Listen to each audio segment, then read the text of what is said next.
అందరికీ వందనాలు. Praise the Lord. నా ప్రియ సహోదరి సహోదరులారా, యోనా గ్రంథము 1వ అధ్యాయము మొదటి 2 వచనాలు నేను మీ కొరకు చదివి వినిపించబోతున్నా. మనస్సు పెట్టి వినండి. మీ దగ్గర బైబిల్ ఉంటే కనుక మీ బైబిల్ గ్రంథాన్ని తెరిచి నేను చదువుతున్న ఈ వాక్య భాగాలను మీరు కూడా చూడండి, నాతో పాటు ధ్యానించండి. సరే, ఇక చదువుకుందాం. యోనా గ్రంథము 1వ అధ్యాయము మొదటి 2 వచనాలు. యెహోవా వాక్కు అమిత్తయి కుమారుడైన యోనాకు ప్రత్యక్షమై ఇలాగు సెలవిచ్చాను. నీనెవే పట్టణస్థుల దోషము నా దృష్టికి ఘోరమాయను గనుక నీవు లేచి నీనెవే మహాపట్టణమునకు పోయి దానికి దుర్గతి కలుగునని ప్రకటింపుము. Praise the Lord. హల్లెలూయా. దేవుడు యోనా అనే ప్రవక్తకు ఒక ఇంపార్టెంట్ పనిని అప్పచెప్తున్నాడు. ఏంటి ఆ పని అంటే, నీనెవే పట్టణస్థుల దోషము దేవుని దృష్టికి బహుఘోరముగా కనిపించిందట. ఎంత ఘోరంగా కనిపించిందంటే ఇక దేవుడు సహించలేనంత ఘోరంగా కనిపించింది. ఇక సహించకూడదు, ఇక టాలరేట్ చేయకూడదు, ఇక క్షమించకూడదు. వీళ్ళని క్షమించినా దండగా. గతంలో ఎన్నోసార్లు క్షమిస్తేనే ఈ విసుగు పుడుతుంది. ఎన్నోసార్లు అవకాశాలు ఇచ్చినా కూడా అవకాశాలను ఎవరైనా దుర్వినియోగపరుచుకుంటేనే చిచ్చి వీళ్ళకి అవకాశం ఇవ్వకూడదు అనే చిరాకు విసుగు పుడుతుంది ఎవరికైనా కదండి. దేవుడు కూడా నీనెవే పట్టణస్థులను గతంలో అనేక మార్లు క్షమించాడు, సహించాడు, ఓర్చుకున్నాడు, భరించాడు, అనేక అవకాశాలు ఇచ్చాడు. దేవుడు ఎన్నిసార్లు క్షమించినా, ఎన్ని అవకాశాలు ఇచ్చినా వాళ్ళు ప్రతి అవకాశాన్ని, ప్రతి క్షమాపణను వాళ్ళు మిస్యూజ్ చేసుకున్నారు, చులకన చేయటం ప్రారంభించారు. నాకు ఎలా తెలుసు అంటారా? అది దేవుని నైజం. దేవుడు ఒక వ్యక్తిని హఠాత్తుగా నాశనానికి అప్పచెప్పాడు. ఎవరినైనా ఇక దేవుడు నాశనం చేయాలని ఫిక్స్ అయ్యాడంటే, ఇక్కడ చూడండి, వాళ్ళ దోషము దేవుని దృష్టికి ఘోరమాయను గనుక వాళ్ళకి దుర్గతి కలుగునని ప్రకటించమంటున్నాడు దేవుడు. ఎవరినైనా దేవుడు నాశనం చేయాలని ఫిక్స్ అయితే, ఎవరికైనా దుర్గతి పట్టించాలని గనక ఆయన పూనుకున్నాడంటే దాని అర్థం అప్పటికే వాళ్ళకి దేవుడు అనేక అవకాశాలు ఇచ్చాడు. ఎన్నోసార్లు అప్పటికే వాళ్ళు క్షమించేశాడు. ఎంత క్షమించినా, ఎంత ప్రేమించినా, ఎంత ఓర్చుకున్నా, ఎన్ని అవకాశాలు ఇచ్చినా చాలామంది మనుషులు వాటిని మిస్యూజ్ చేసుకుంటారు కదా, మారరు కదా. ఇజ్రాయేలీలు అలాగే చేశారు కదా. కాబట్టి దేవుడు కొంతమందిని నాశనం చేసేశాడు. బైబిల్ చరిత్రలో, మానవ చరిత్రలో సొదొమ గొమొర్రా పట్టణాలను దేవుడు అలాగే నాశనం చేశాడు. నోవహు కాలములో జలప్రళయము ద్వారా భక్తిహీనులైన వాళ్ళందరినీ దేవుడు నాశనం చేసేసాడు. దేవుడికి ప్రేమ లేక కాదు, క్షమించటం చేతగాక కాదు, సహించలేక కాదు. ఎన్నిసార్లు ప్రేమించినా, ఎన్నిసార్లు క్షమించినా, ఎంత సహించినా కొంతమందికి దేవుని విలువ తెలియదు. దేవుడు విలువైన వాటిగా ఎంచిన వాటిని కొందరు నీచమైనవిగా పరిగణిస్తారు. అందుకే యేసయ్య అంటారు కదా, పందుల ముందు ముత్యాలు వేయొద్దు, పరిశుద్ధమైనది కుక్కలకు పెట్టద్దు అంటారు. ఎందుకంటే ముత్యం విలువ పందుకేం తెలుసు కదా. ముత్యాలు పంది ముందు వేస్తే అది ఖచ్చితంగా తొక్కుద్ది. పంది ముత్యాలను తొక్కుతుంది కాబట్టి ముత్యానికి విలువ లేదని మనం అనుకోవచ్చా?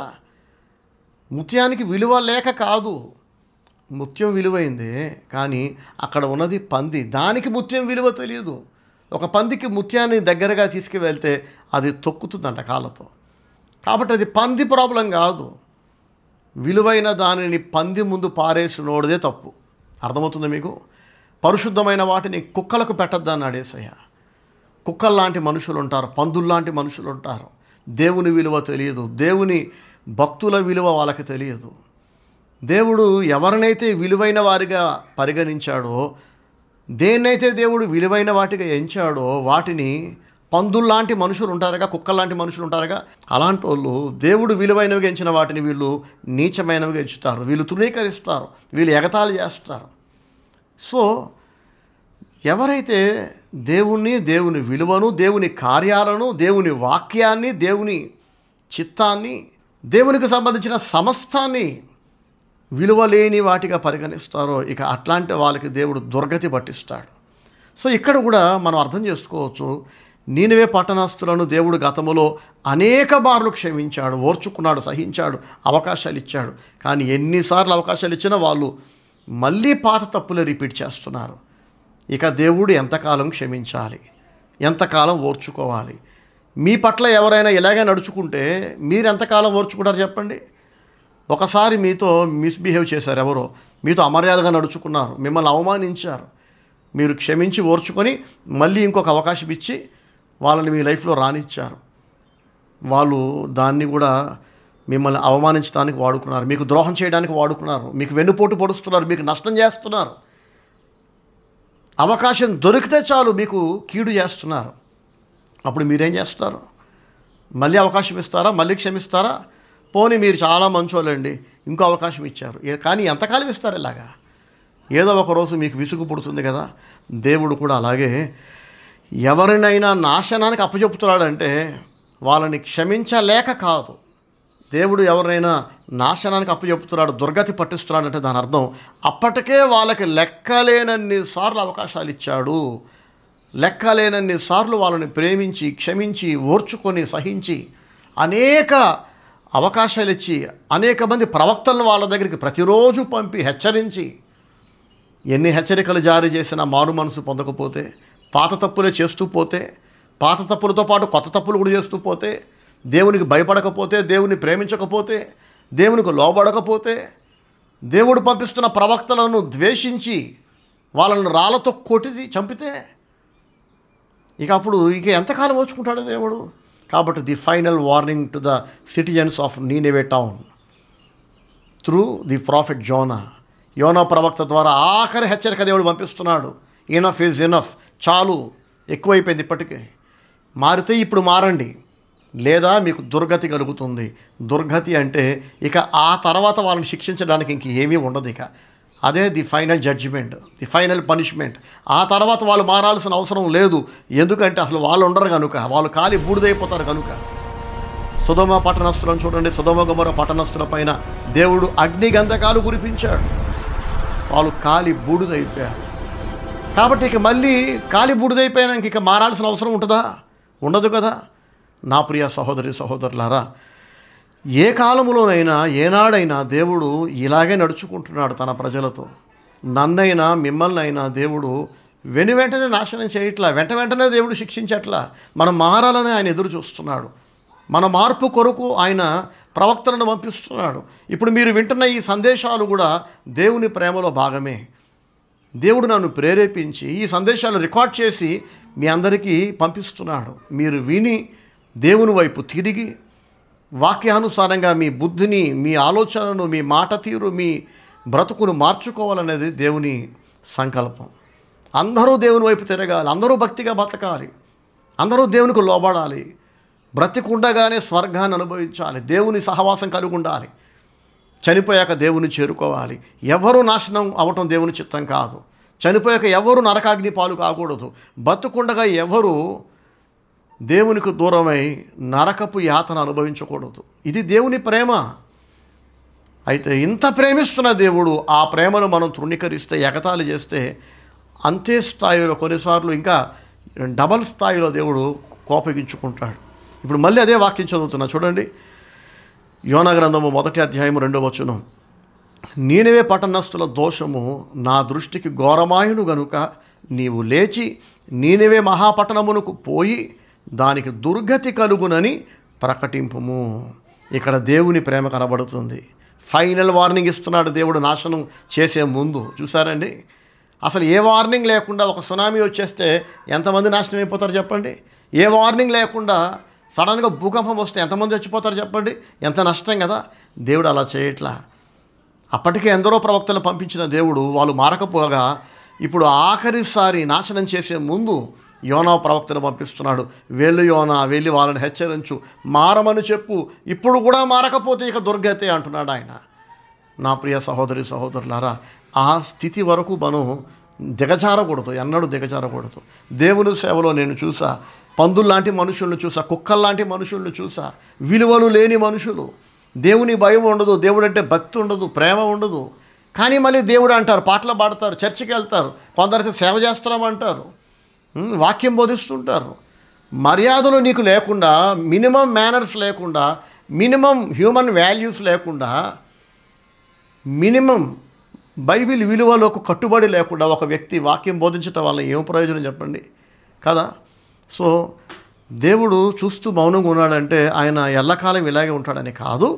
అందరూ మారాలి, అందరూ మారాలి.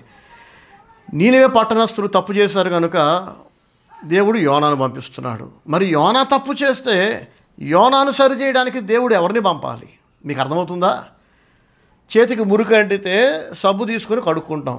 సబ్బు కూడా మురికైపోతే ఇక ఆ సబ్బుకున్న మురికిని వదిలించాలంటే ఇంకే సబ్బు కావాలి మనకి చెప్పండి? ఇంకా నీనివే పట్టణస్థులను బాగు చేయి నాయన, వాళ్ళని మార్చు, దేవుని వైపు తిప్పు, నాశనం కాకుండా కాపాడు అని యోనాను దేవుడు పంపుతుంటే ఈ యోనా దేవుని మీద తిరగబడుతున్నాడు, దేవునికి లోబడట్లేదు. దేవుడు నీనివే పట్టణానికి వెళ్ళమంటే దేవుని మీద తిరగబడి తర్షీషు వెళ్ళే ఓడ ఎక్కి పారిపోతున్నాడట. సో దేవుని మీద తిరగబడ్డాడు, తర్షీషు వెళ్ళే ఓడ ఎక్కాడు, నిద్రపోతున్నాడు. అయితే దేవుడు నీనివే పట్టణస్థులను నాశనానికి వదిలేయకుండా వాళ్ళు మారాలని యోనాను పంపడానికి పూనుకున్నాడు కదా. అలాంటిది యోనా తిరగబడితే యోనా వదిలేస్తాడండి దేవుడు? ఇప్పుడు యోనాను కూడా దేవుడు మార్చాలని సంకల్పించుకున్నాడు. యోనాను కూడా దేవుడు కాపాడాలనుకున్నాడు. యోనాని దేవుడు రక్షించాలనుకున్నాడు. ప్రైజ్ ది లార్డ్, హల్లెలూయా. దేవుని ప్రేమ ఎంత కొట్టొచ్చినట్టు కనబడుతుందో చూసారండి. ఎలాగైతే దేవుడు నీనివే పట్టణస్థులను మార్చడానికి యోనా అనే ప్రవక్తను పంపించాడో, ఆ యోనా ప్రవక్త దేవుని మీద తిరగబడి తర్షీషు వెళ్ళే ఓడ ఎక్కి పారిపోతుంటే అతన్ని మార్చడానికి ప్రయత్నం చేయడానికి దేవుడు పూనుకున్నాడో, నన్ను మిమ్మల్ని కూడా దేవుడు అంత తేలిగ్గా విడిచిపెట్టడండి. మనం మారాలని దేవుడు కోరుకుంటాడు. మనం మారకపోతే ఏదో రకంగా దేవుడు చావు దెబ్బలు కొట్టైనా శిక్షించైనా తన వైపు తిప్పుకునే ప్రయత్నం చేస్తాడు. దేవుని ప్రేమలో భాగంగా కొన్నిసార్లు ఆయన మనకి ఆర్థిక సమస్యలు రప్పిస్తాడు, కొన్నిసార్లు అనారోగ్యాలు పంపిస్తాడు, కొన్నిసార్లు అవమానాలకు అప్పచెప్తాడు దేవుడు. ఇవన్నీ కూడా మనల్ని నాశనం చేయాలని కాదు, ఆ దెబ్బలకు మనం దేవుని వైపు తిరగాలని. అవమానాలకు, ఆర్థిక సమస్యలకు, అనారోగ్యాలకు, ఊహించని చావు దెబ్బలకు, ఎదురు దెబ్బలకు నా దేవా నా దేవా అంటూ దేవుని వైపు మన మనసు తిప్పుకుంటామని ఆశతో దేవుడే ఉద్దేశపూర్వకంగా మన మీద ప్రేమతో, అనంతమైన ప్రేమతో మనకి అనేక సార్లు కొన్ని కష్టాలు రానిస్తాడు. ఇక్కడ యోనాకు కూడా దేవుడు అలాంటి కష్టాలే రానిస్తున్నాడు. చూడండి ఒకసారి, యోనా వెళ్ళి నీనివే వాళ్ళని మార్చాలి, కానీ యోనా దేవుని మీద తిరగబడ్డాడు. దేవుడు ఇప్పుడు యోనాను కూడా విడిచిపెట్టట్లా. నిన్ను కూడా మారుస్తా యోనా, నిన్ను కూడా నేను విధేయుడిగా మార్చుకుంటా అని చెప్పి యోనా ఎక్కిన ఓడ మీదకి తుఫాను దేవుడు పంపించాడంట. చూడండి, యోనా గ్రంథము 1వ అధ్యాయము 4వ వచనం. అయితే యెహోవా సముద్రము మీద పెద్ద గాలి పుట్టింపగా సముద్రమందు గొప్ప తుఫాను రేగి ఓడ బద్దలైపోవు గతి వచ్చెను. ప్రైజ్ ది లార్డ్, హల్లెలూయా. నీనివే వెళ్ళు, అక్కడికి వెళ్ళి వాళ్ళకి వార్నింగ్ ఇవ్వు, వాళ్ళని మారమని చెప్పు, లేకపోతే దుర్గతి పడుతుందని చెప్పు అని దేవుడు యోనాకి చెప్తే ఈ యోనా దేవుని మీద తిరగబడుతున్నాడు. తిరగబడ్డ ప్రజలను మార్చరా బాబు అంటే యోనా కూడా తిరగబడుతున్నాడు. దేవుని వైపు నుండి ఆలోచించండి, దేవునికి ఎంత బాధ కలుగుతుంది కదా. వాళ్ళు భక్తిహీనులు గనుక ప్రవక్తను దేవుడు పంపిస్తున్నాడు. ప్రవక్త కూడా తిరగబడితే దేవునికి ఎంత బాధ కలుగుతుంది.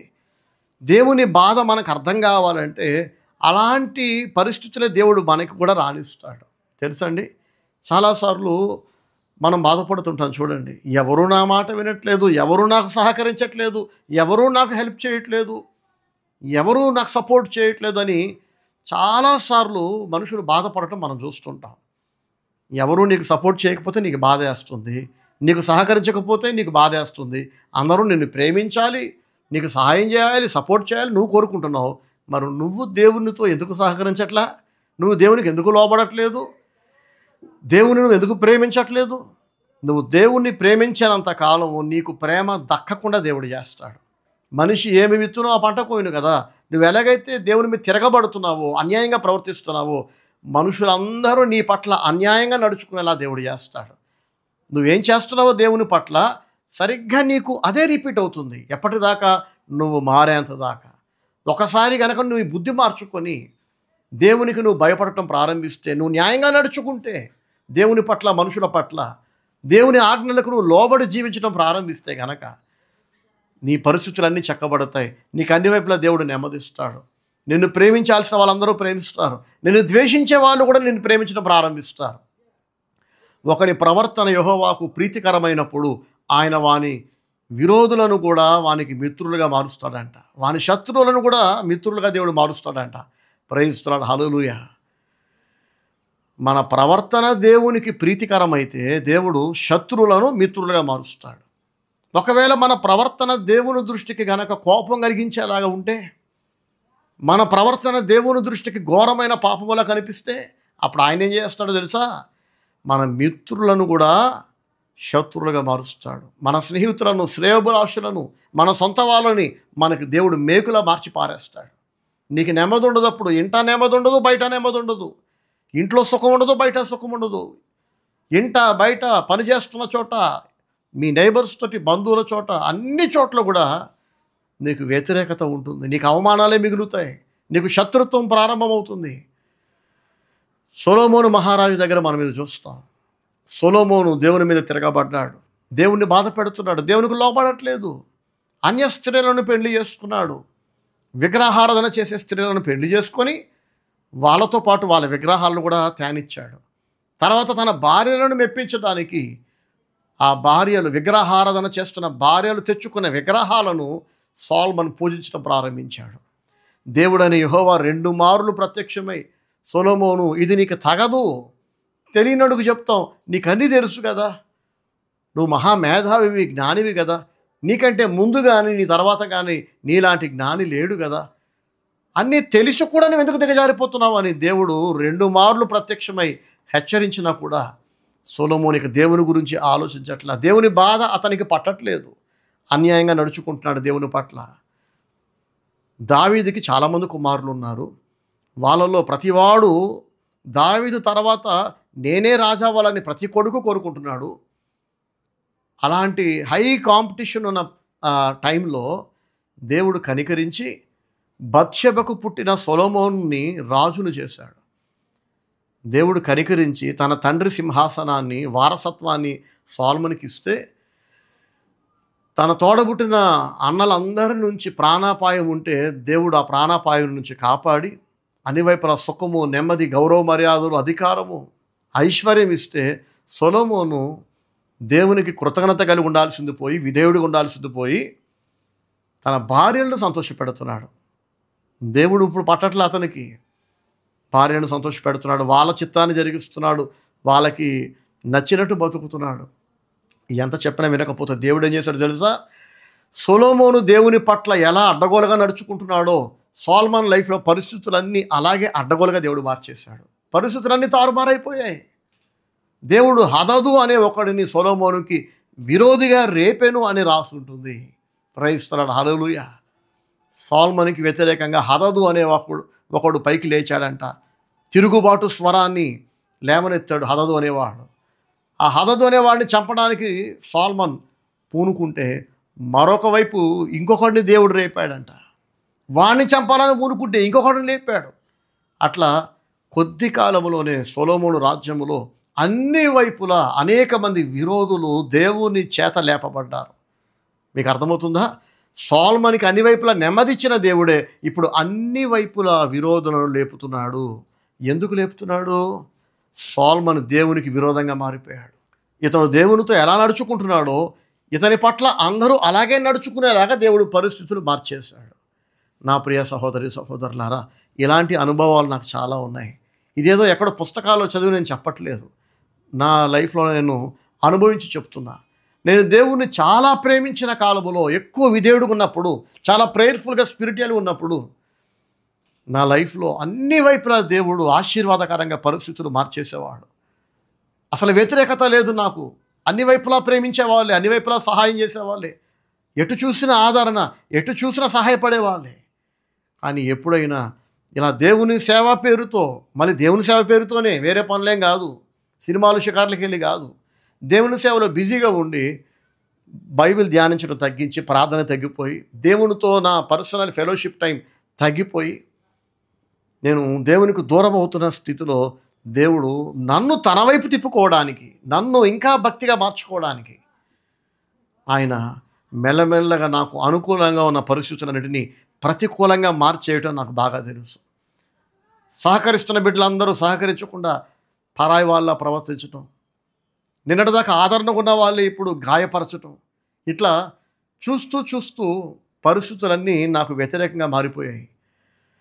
నాకు వెంటనే అర్థమైపోయేది, దేవునికి దూరంగా నేను వెళ్తుంటే దేవుడు నన్ను తన వైపు తిప్పుకోవడానికి నాకున్న ఈ కంఫర్ట్స్ అన్నీ దేవుడు తీసేస్తున్నాడు. ప్రేమించే వాళ్ళని ద్వేషించే వాళ్ళుగా మారుస్తున్నాడు. ఆదరించే వాళ్ళని గాయపరిచే వాళ్ళుగా దేవుడు మారుస్తున్నాడు. వెంటనే దేవుని దగ్గరకు వచ్చి, ప్రభువా నన్ను క్షమించు నాయన, ఫస్ట్ నేను నీకు టైం ఇవ్వాలి, నీతో నేను సమయం గడపాలి, ఆ తర్వాత వేరే వాళ్ళకి చెప్పాలని నేను దేవునితో నా ఆత్మీయ స్థితిని సరిచేసుకున్నాక మళ్ళీ దేవుడే ఆయన లేపిన వ్యతిరేకతను, ఆయన నాటిన సమస్యలను, ఆయన తెచ్చిపెట్టిన ఇబ్బందులను ఆయనే తీసేసేవాడు. దేవునికి మహిమ కలుగునుగాక. హల్లెలూయా. ఈ వాక్యం వింటున్న మీ అందరి లైఫ్లో ఖచ్చితంగా మీరు ఊహించిన సమస్యలు, మీ తలకు మించిన భారాలు, ఊహించిన వైపు నుంచి అవమానాలు, వ్యతిరేకతలు, ఆటంకాలు, ఒకప్పుడు ప్రేమించిన వాళ్ళే ఇప్పుడు మీ శత్రువులు అయ్యారు. ఇప్పుడున్న శత్రువులు మీకు తెలియని వాళ్ళేం కాదు.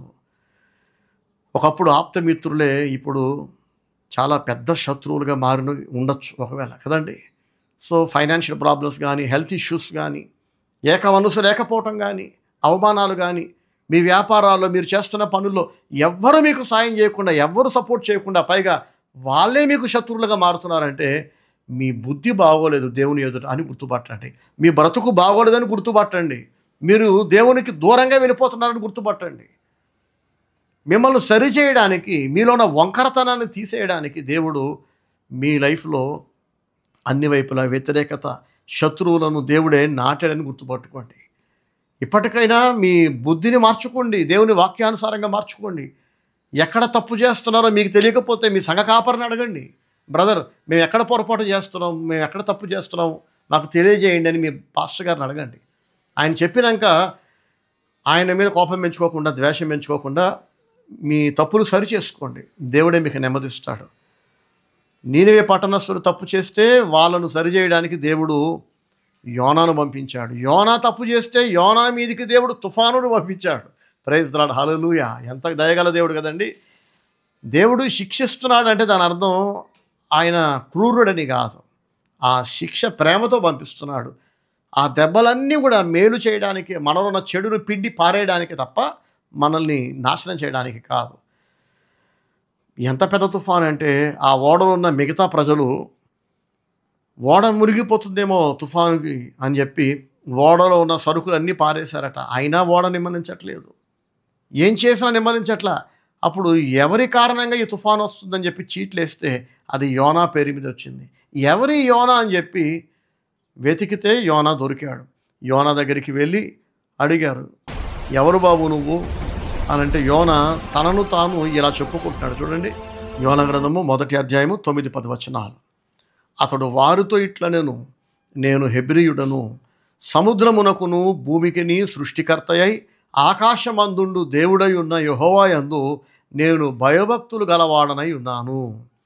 తాను యెహోవా సన్నిధిలో నుండి పారిపోవచ్చున్నట్టు అతడు ఆ మనుషులకు తెలియజేసి ఉండెను గనుక వారు ఆ సంగతి తెలుసుకొని మరింత భయపడి నీవు చేసిన పని ఏమని అతనిని అడిగిరి.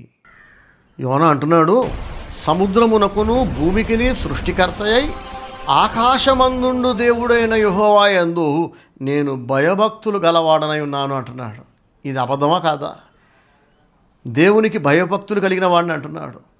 నిజంగా అంత భయము భక్తి ఇతనికి ఉంటే నీనివే వెళ్ళమంటే నీనివే వెళ్ళేవాడు కదా. కానీ దేవుని మీద తిరగబడ్డాడు యోనా. ఒక భక్తుడు తిరగబడతాడా? భక్తుడు అవిధేయుడవుతాడా, విధేయుడవుతాడా? మీరే చెప్పండి. భక్తుడైతే, దేవుని యందు భయభక్తులు గలవాడైతే ఎవడైనా నీనివే వెళ్ళు అంటే నీనివే వెళ్ళాలి. కానీ నీనివే వెళ్ళమంటే తర్షీషు వెళ్తున్నాడు. దేవుని మీద తిరగబడ్డాడు, దేవునికి లోబడలేదు, దేవుని చిత్తాన్ని జరిగించట్లా, తన ఇష్టం వచ్చినట్టు తాను బతుకుతున్నాడు. కానీ చెప్పుకునేటప్పుడు మాత్రం యోనా ఏమని చెప్పుకుంటున్నాడు? ఆకాశాలను, సముద్రాలను, భూమిని, వాటన్నింటినీ సృష్టించిన దేవుని యందు, యెహోవా యందు నేను భయభక్తులు గలవాడనై ఉన్నాను అని అంటున్నాడు. చూసారా, ఈనాడు చాలామంది యోనాలాగే ఫీల్ అవుతున్నారండి. దేవునికి లోబడరు, దేవుడు చెప్పింది చేయరు, దేవుని వాక్యానికి వ్యతిరేకంగా బతుకుతుంటారు. కానీ వాళ్ళ ఫీలింగ్ ఏంటంటే మేము దేవుని బిడ్డలం, దేవుని సేవ చేస్తున్నాం, మేము విశ్వాసులం, గొప్ప భక్తులం, దేవుడు ఏం చెప్పాడో అదే చేస్తున్నాం అని వీళ్ళు అనుకుంటున్నారు. మనం అనుకోవటం వేరు, వాస్తవాలు వేరు కదా. తీర్పు రోజున ఇలా అనుకుంటున్న చాలామందిని దేవుడు గద్దిస్తాడంట. ఇలాంటి వాళ్ళ గురించే యేసుప్రభు అంటారు, మీరెవరో నాకు తెలియదు, అపవాదికి వాని దూతలకును సిద్ధపరచబడ్డ నరకాగ్నిలోకి వెళ్ళిపోమని కొంతమందిని గురించి దేవుడు అంటాడంట. అప్పుడు చాలామంది యేసు ప్రభుతో అంటారు ఏమని, ప్రభువా మేము తెలీదా నీకు? నీ నామమున మేము వాక్యం చెప్పాము నాయన, నీ నామమున ప్రవచనాలు చెప్పాం, కొంతమంది పేర్లు పెట్టి మరీ పిలిచాం, మాకు వివేచన వరం ఉంది, కొందరిని స్వస్థపరిచాం ప్రభా నీ నామములో, నీ నామమును దయ్యాలు వెళ్ళగొట్టాం ప్రభువా, ఇన్ని సంఘాలు స్థాపించావు నాయన, ఎన్నో పాటలు రాశాను ప్రభా నేను అని చాలామంది తీర్పు రోజున యేసు ప్రభుకి వాళ్ళ గురించి వాళ్ళు చెప్పుకుంటూ ఉంటారు. ఎవరు వీళ్ళంతా? వాళ్ళకు వాళ్ళ సర్టిఫికెట్ ఇచ్చుకుంటూ ఉంటారు, నేను దేవుని యందు భయభక్తులు గలవాడిని అని. చెప్పేదేమో భయభక్తులు గలవాడిని, భయభక్తులు గలదాని అని చెప్పుకుంటారు. బ్రతుకులో చూస్తే దేవుడంటే భయం లేదు, భక్తి లేదు, విధేయత లేదు, ఉన్నదంతా అవిధేయత, అడ్డగోలుతనము, విలువలు లేని జీవితం. యోనా కూడా అలాగే చెప్పుకుంటాడు వాళ్ళకి, నేను యెహోవా యందు భయభక్తులు గలవాడను అని. కానీ దేవుడు ఏం చేస్తున్నాడు? యోనా మీదకి తుఫానును పంపించాడు. చూసారా? మాటలు మాట్లాడి అబద్ధాలు చెప్పి మనల్ని మనం మోసం చేసుకోవచ్చు. నేను బాగానే ఉన్నా, నేను భక్తిగా ఉన్నా అని. కానీ దేవుడు మోసపోడు. అబద్ధాలు చెప్పి నటించి వేషధారణ కనపరిచి మనుషులను మోసం చేయొచ్చు. లేని భక్తి ఉన్నట్టు, లేని భయం ఉన్నట్టు యోనా అక్కడ పెద్ద యాక్టింగ్ చేస్తున్నాడు అందరి ఎదుట. అలా మనుషులను మనం ఏమార్చవచ్చుగాక, మనుషుల ఎదుట నటించవచ్చుగాక. కానీ దేవుడు మన లైఫ్లోకి పెను తుఫాను లాంటి శ్రమలు రాణిస్తూనే ఉంటాడు. నీ నటన నిన్ను కాపాడదు. మీకు అర్థమవుతుందా? యోనా నటన, యోన యొక్క వేషధారణ, యోన యొక్క డైలాగులు, డైలాగింగ్ అన్నమాట, గంభీరమైన మాటలు చెబుతున్నాడు. ఆకాశమును, భూమిని, సముద్రములను, వాటి అందరి సమస్తమును సృష్టించిన యెహోవా యందు భయభక్తులు గలవాడని అంటున్నాడు. ఆ డైలాగులన్నీ వింటే అందరూ కచకచ వణుకుతున్నారు. అబ్బా ఎంత భక్తుడువా నువ్వు! మరి తుఫాన్ ఎందుకు వచ్చింది అంటే ఆఖరణ చావు కబురు చల్లగా చెప్తున్నాడు, నన్ను బట్టే వచ్చింది, నేను దేవుని మీద తిరగబడ్డా. నీనివే అంటే తర్షీషు వేలే వాడ యొక్క అనగానే అందరూ ఒరే మరి నువ్వు భక్తి కలిగినోడు ఏంట్రా, చేసేవన్నీ పెంట పనులు, మళ్ళీ చెప్పుకునేదేమో భక్తుడిని అంటావు, సేవకుడిని అంటావు, విశ్వాసుని అంటావు. నీ వల్ల మాకు శ్రమ వచ్చింది కదా, తప్పు చేసింది నువ్వు, నిన్ను మా ఓడలో ఉంచుకున్నందుకు మేము కూడా మునిగిపోయేలా ఉన్నాం, నీతో పాటు మేము కూడా నాశనమైపోయేలా ఉన్నాం. తప్పు చేసింది యోనా అయితే యోనా ఒక్కడి మీదకి తుఫాను రాలా. యోనాతో కలిసి ప్రయాణం చేస్తున్న కారణంగా యోనాతో పాటు ప్రయాణం చేస్తున్న వాళ్ళందరి మీదకి శ్రమ వచ్చింది, అందరి మీదకి తుఫాను వచ్చింది. యోనాను ఉండనిస్తే, యోనాతో కలిసి ప్రయాణం చేస్తే మిగతా వాళ్ళు కూడా మునిగిపోయే పరిస్థితులు వచ్చినాయా లేదా చెప్పండి? అందరూ వాళ్ళ సరుకులు పారేశారా లేదా చెప్పండి? చాలాసార్లు మనం వింటుంటాం కదా, ఎవరి పాపానికి వాళ్ళే పోతారు, వాళ్ళ పాపానికి వాళ్ళే పోతారు, నాకు సంబంధం లేదు, నాకైతే వాళ్ళు కావాలి. ఎందుకు కావాలి? మా కులస్తులు కాబట్టి, మా బంధువులు కాబట్టి, మా ఫ్రెండ్స్ కాబట్టి. వాడు చెడ్డోడైనా నేను ఆడిని వదిలిపెట్టను, వాళ్ళు భక్తిహీనులైనా నేను వాళ్ళు విడిచిపెట్టను, వాళ్ళతో ఈ బంధాన్ని కంటిన్యూ చేస్తా. నాకేం కాదు, ఎందుకంటే నేను భక్తిగా ఉన్నా, నేను ప్రేయర్ఫుల్గా ఉన్నా, నేను చర్చికి వెళ్తున్నా, నేను కానుకలు తీస్తున్నా. వాళ్ళ పాపాల వలన నాకేమీ ఎఫెక్ట్ అవ్వదని ఎవరెవరైతే అనుకుంటున్నారో వాళ్ళందరూ జాగ్రత్తగా వినండి. యోనా తప్పు చేస్తే ఏ తప్పు చేయని మిగతా వాళ్ళు కూడా మునిగిపోయే ప్రమాదం ఎలాగైతే వచ్చిందో, అలాగే భక్తిహీనులతో స్నేహాలు, బంధాలు కొనసాగిస్తే ఎవరో చేసిన పాపాలకి మనం కూడా మునిగిపోతాం. ఎవరో చేసిన దేవుని వాక్యం మీద తిరగబడి ఎవరో చేసిన తప్పులకు మనము కూడా మునిగిపోయే పరిస్థితులు వస్తాయి, దేవుడు రానిస్తాడు. కనుక ఎవరి తప్పులకు వాళ్ళు మాత్రమే కాదు, వేరొకరి పాపాలకు, వేరొకరి నేరాలకు కూడా శిక్ష మనం షేర్ చేసుకునే పరిస్థితులు వస్తాయి. కాబట్టి మనం ఒళ్ళు దగ్గర పెట్టుకుని ఉండాలి, దేవునికి భయపడాలి. మనం దేవునికి భయపడి బ్రతకటం ఎంత ముఖ్యమో, దేవుని యందు భయభక్తులు గలవారితో బంధుత్వాలు, స్నేహాలు కలిగి ఉండాలనేది కూడా అంతే ముఖ్యం. సో ఎవరో వాడేసిన కరెంటు బిల్లు మనం కట్టాల్సి వస్తే ఎంత బాధపడతాం కదండి. అలాగే భక్తిగా బ్రతికితే సరిపోదు, భక్తులతోనే స్నేహం చేయాలి, బంధుత్వాలు కలిగి ఉండాలి. యోనా దేవుని మీద తిరగబడ్డాడు, యోనాను దేవుడు శిక్షించాడు. కానీ బాధ కలిగించే విషయం ఏంటంటే యోనాతో ఉన్నందుకు ఆ ఓడలో ఉన్న వాళ్ళందరి మీదకి తుఫాను వచ్చింది, వాళ్ళు మునిగిపోయే పరిస్థితులు వచ్చాయి. ఎంతటి భక్తుడైనా అప్పుడప్పుడు తెలుసో తెలియకో పొరపాట్లు చేస్తాడు, తప్పులు చేస్తారు. తప్పులు అందరూ చేస్తారండి, కానీ ఆ తప్పులని ఒప్పుకొని విడిచిపెట్టడంలో ఉంది సక్సెస్ అనేది. ఆశీర్వాదకరమైన బ్రతకడం అనేది అక్కడ ఉంది. అతిక్రమములు దాచిపెట్టువాడు వర్ధిల్లడు, వాటిని ఒప్పుకొని విడిచిపెట్టే వాళ్ళు వర్ధిల్లుతారట. ఈనాడు చూడండి, తప్పులు చేసిన వాళ్ళు చాలాసార్లు రుబాబుగా తప్పులు కవర్ చేసుకుని ఎదురుదాడి చేస్తుంటారు, వితండవాదం చేస్తుంటారు, ఒప్పుకోరు, విడిచిపెట్టరు. సో ఆదాము అలాగే చేశాడట. ఆదాము చేసినట్టు నా తప్పులను నేను దాచుకుంటే నేను వర్ధిలను అంటాడు యోబు. కాబట్టి ఎప్పుడైనా ఒకవేళ తెలుసో తెలియకో తిన్నదరక కళ్ళు నెత్తికెక్కి తప్పు అని తెలుసు కూడా మనం తప్పు చేస్తే దయ్యాలు ప్రేరేపిస్తాయి. కొన్నిసార్లు దావీదుని దయ్యాలు ప్రేరేపించలేదా చెప్పండి? తప్పు జరిగింది, పొరపాటు జరిగింది, నెక్స్ట్ ఏం జరగాలి? తప్పుని ఒప్పుకొని విడిచిపెట్టి దేవుణ్ణి క్షమాపణ అడగాలి. మనం మనుషులకు వ్యతిరేకంగా తప్పు చేస్తే ఆ మనుషులను క్షమాపణ అడిగి తీరాలి. ఎందుకంటే మన వలన ఎవరికో నష్టం కలిగింది, మన వలన ఎవరికో ద్రోహం జరిగింది. అప్పుడు దానికి పరిష్కారం మరొకటి లేదు. ఇంకా యుగోలకు పోకూడదు, గర్వానికి పోకూడదు. సరే, తెలుసో తెలియక నేను మిమ్మల్ని బాధ పెట్టా, మీకు ద్రోహం చేశా, కీడు చేశా, తప్పు చేశా, నా వలన తప్పు జరిగింది, నన్ను క్షమించండి, నేను చేసిన తప్పు నేనే సరి చేసుకుంటా అని ఒప్పుకొని విడిచిపెట్టాలి. అప్పుడే దేవుడు మనల్ని క్షమిస్తాడు. ఆ ఓడలో ఉన్న ప్రజలతో యోనా అంటాడు, నన్ను ఎత్తి సముద్రంలో పారేయండి, అప్పుడు మీ మీదకి వచ్చిన ఈ తుఫాను తొలగిపోతుంది అంటాడు. యోనా ఎంత స్టబ్ అనుకున్నాడంటే నీనెవే వెళ్ళడానికి మాత్రం ఇష్టపడట్లా. ఎందుకు ఇష్టపడట్లేదనంటే నీనెవే పట్టణస్థుల పైన యోనాకి ఎన్నో ఏండ్లుగా కోపము, ద్వేషం, పగ ఉంది. దేవుడు చెప్పినట్టు నేను నీనెవే పట్టణానికి వెళ్ళి వాళ్ళని హెచ్చరిస్తే, వాళ్ళకి వార్నింగ్ ఇస్తే, వాళ్ళు ఆ వార్నింగ్ విని భయపడి తమను తాము తగ్గించుకుని దేవుని దగ్గర క్షమాపణ అడిగితే దేవుడు క్షమించేస్తాడు వాళ్ళని. దేవుడు వాళ్ళకి ఇంకో కొత్త ఛాన్స్ ఇస్తాడు. దేవుడు మళ్ళీ వాళ్ళని దీవిస్తాడు. అది నేను చూడలేను, వాళ్ళ ఖచ్చితంగా నాశనం అవ్వాలని యోనా కోరిక. యోనా మనసులో ఇలాంటి కోరికలు ఉన్నాయని దేవునికి తెలీదా? తెలుసు. కానీ దేవుడు ఎట్ ఎ టైం 2 పనులు చేయాలనుకుంటున్నాడు. ఒక దెబ్బకి 2 పెట్టెలు అంటారు కదా, అలాగా ఒకటేమో యోనాను పంపించి నీనెవే పట్టణస్థులలో మార్పు తీసుకురావాలనేది దేవుని కోరిక. రెండవది, యోనా మనస్సులో నీనెవే పట్టణస్థులు నాశనం అయిపోవాలని కోరుకుంటున్నాడు కదా, ఆ దుర్బుద్ధిని తీసేయాలని కూడా దేవుడు కోరుకుంటున్నాడు.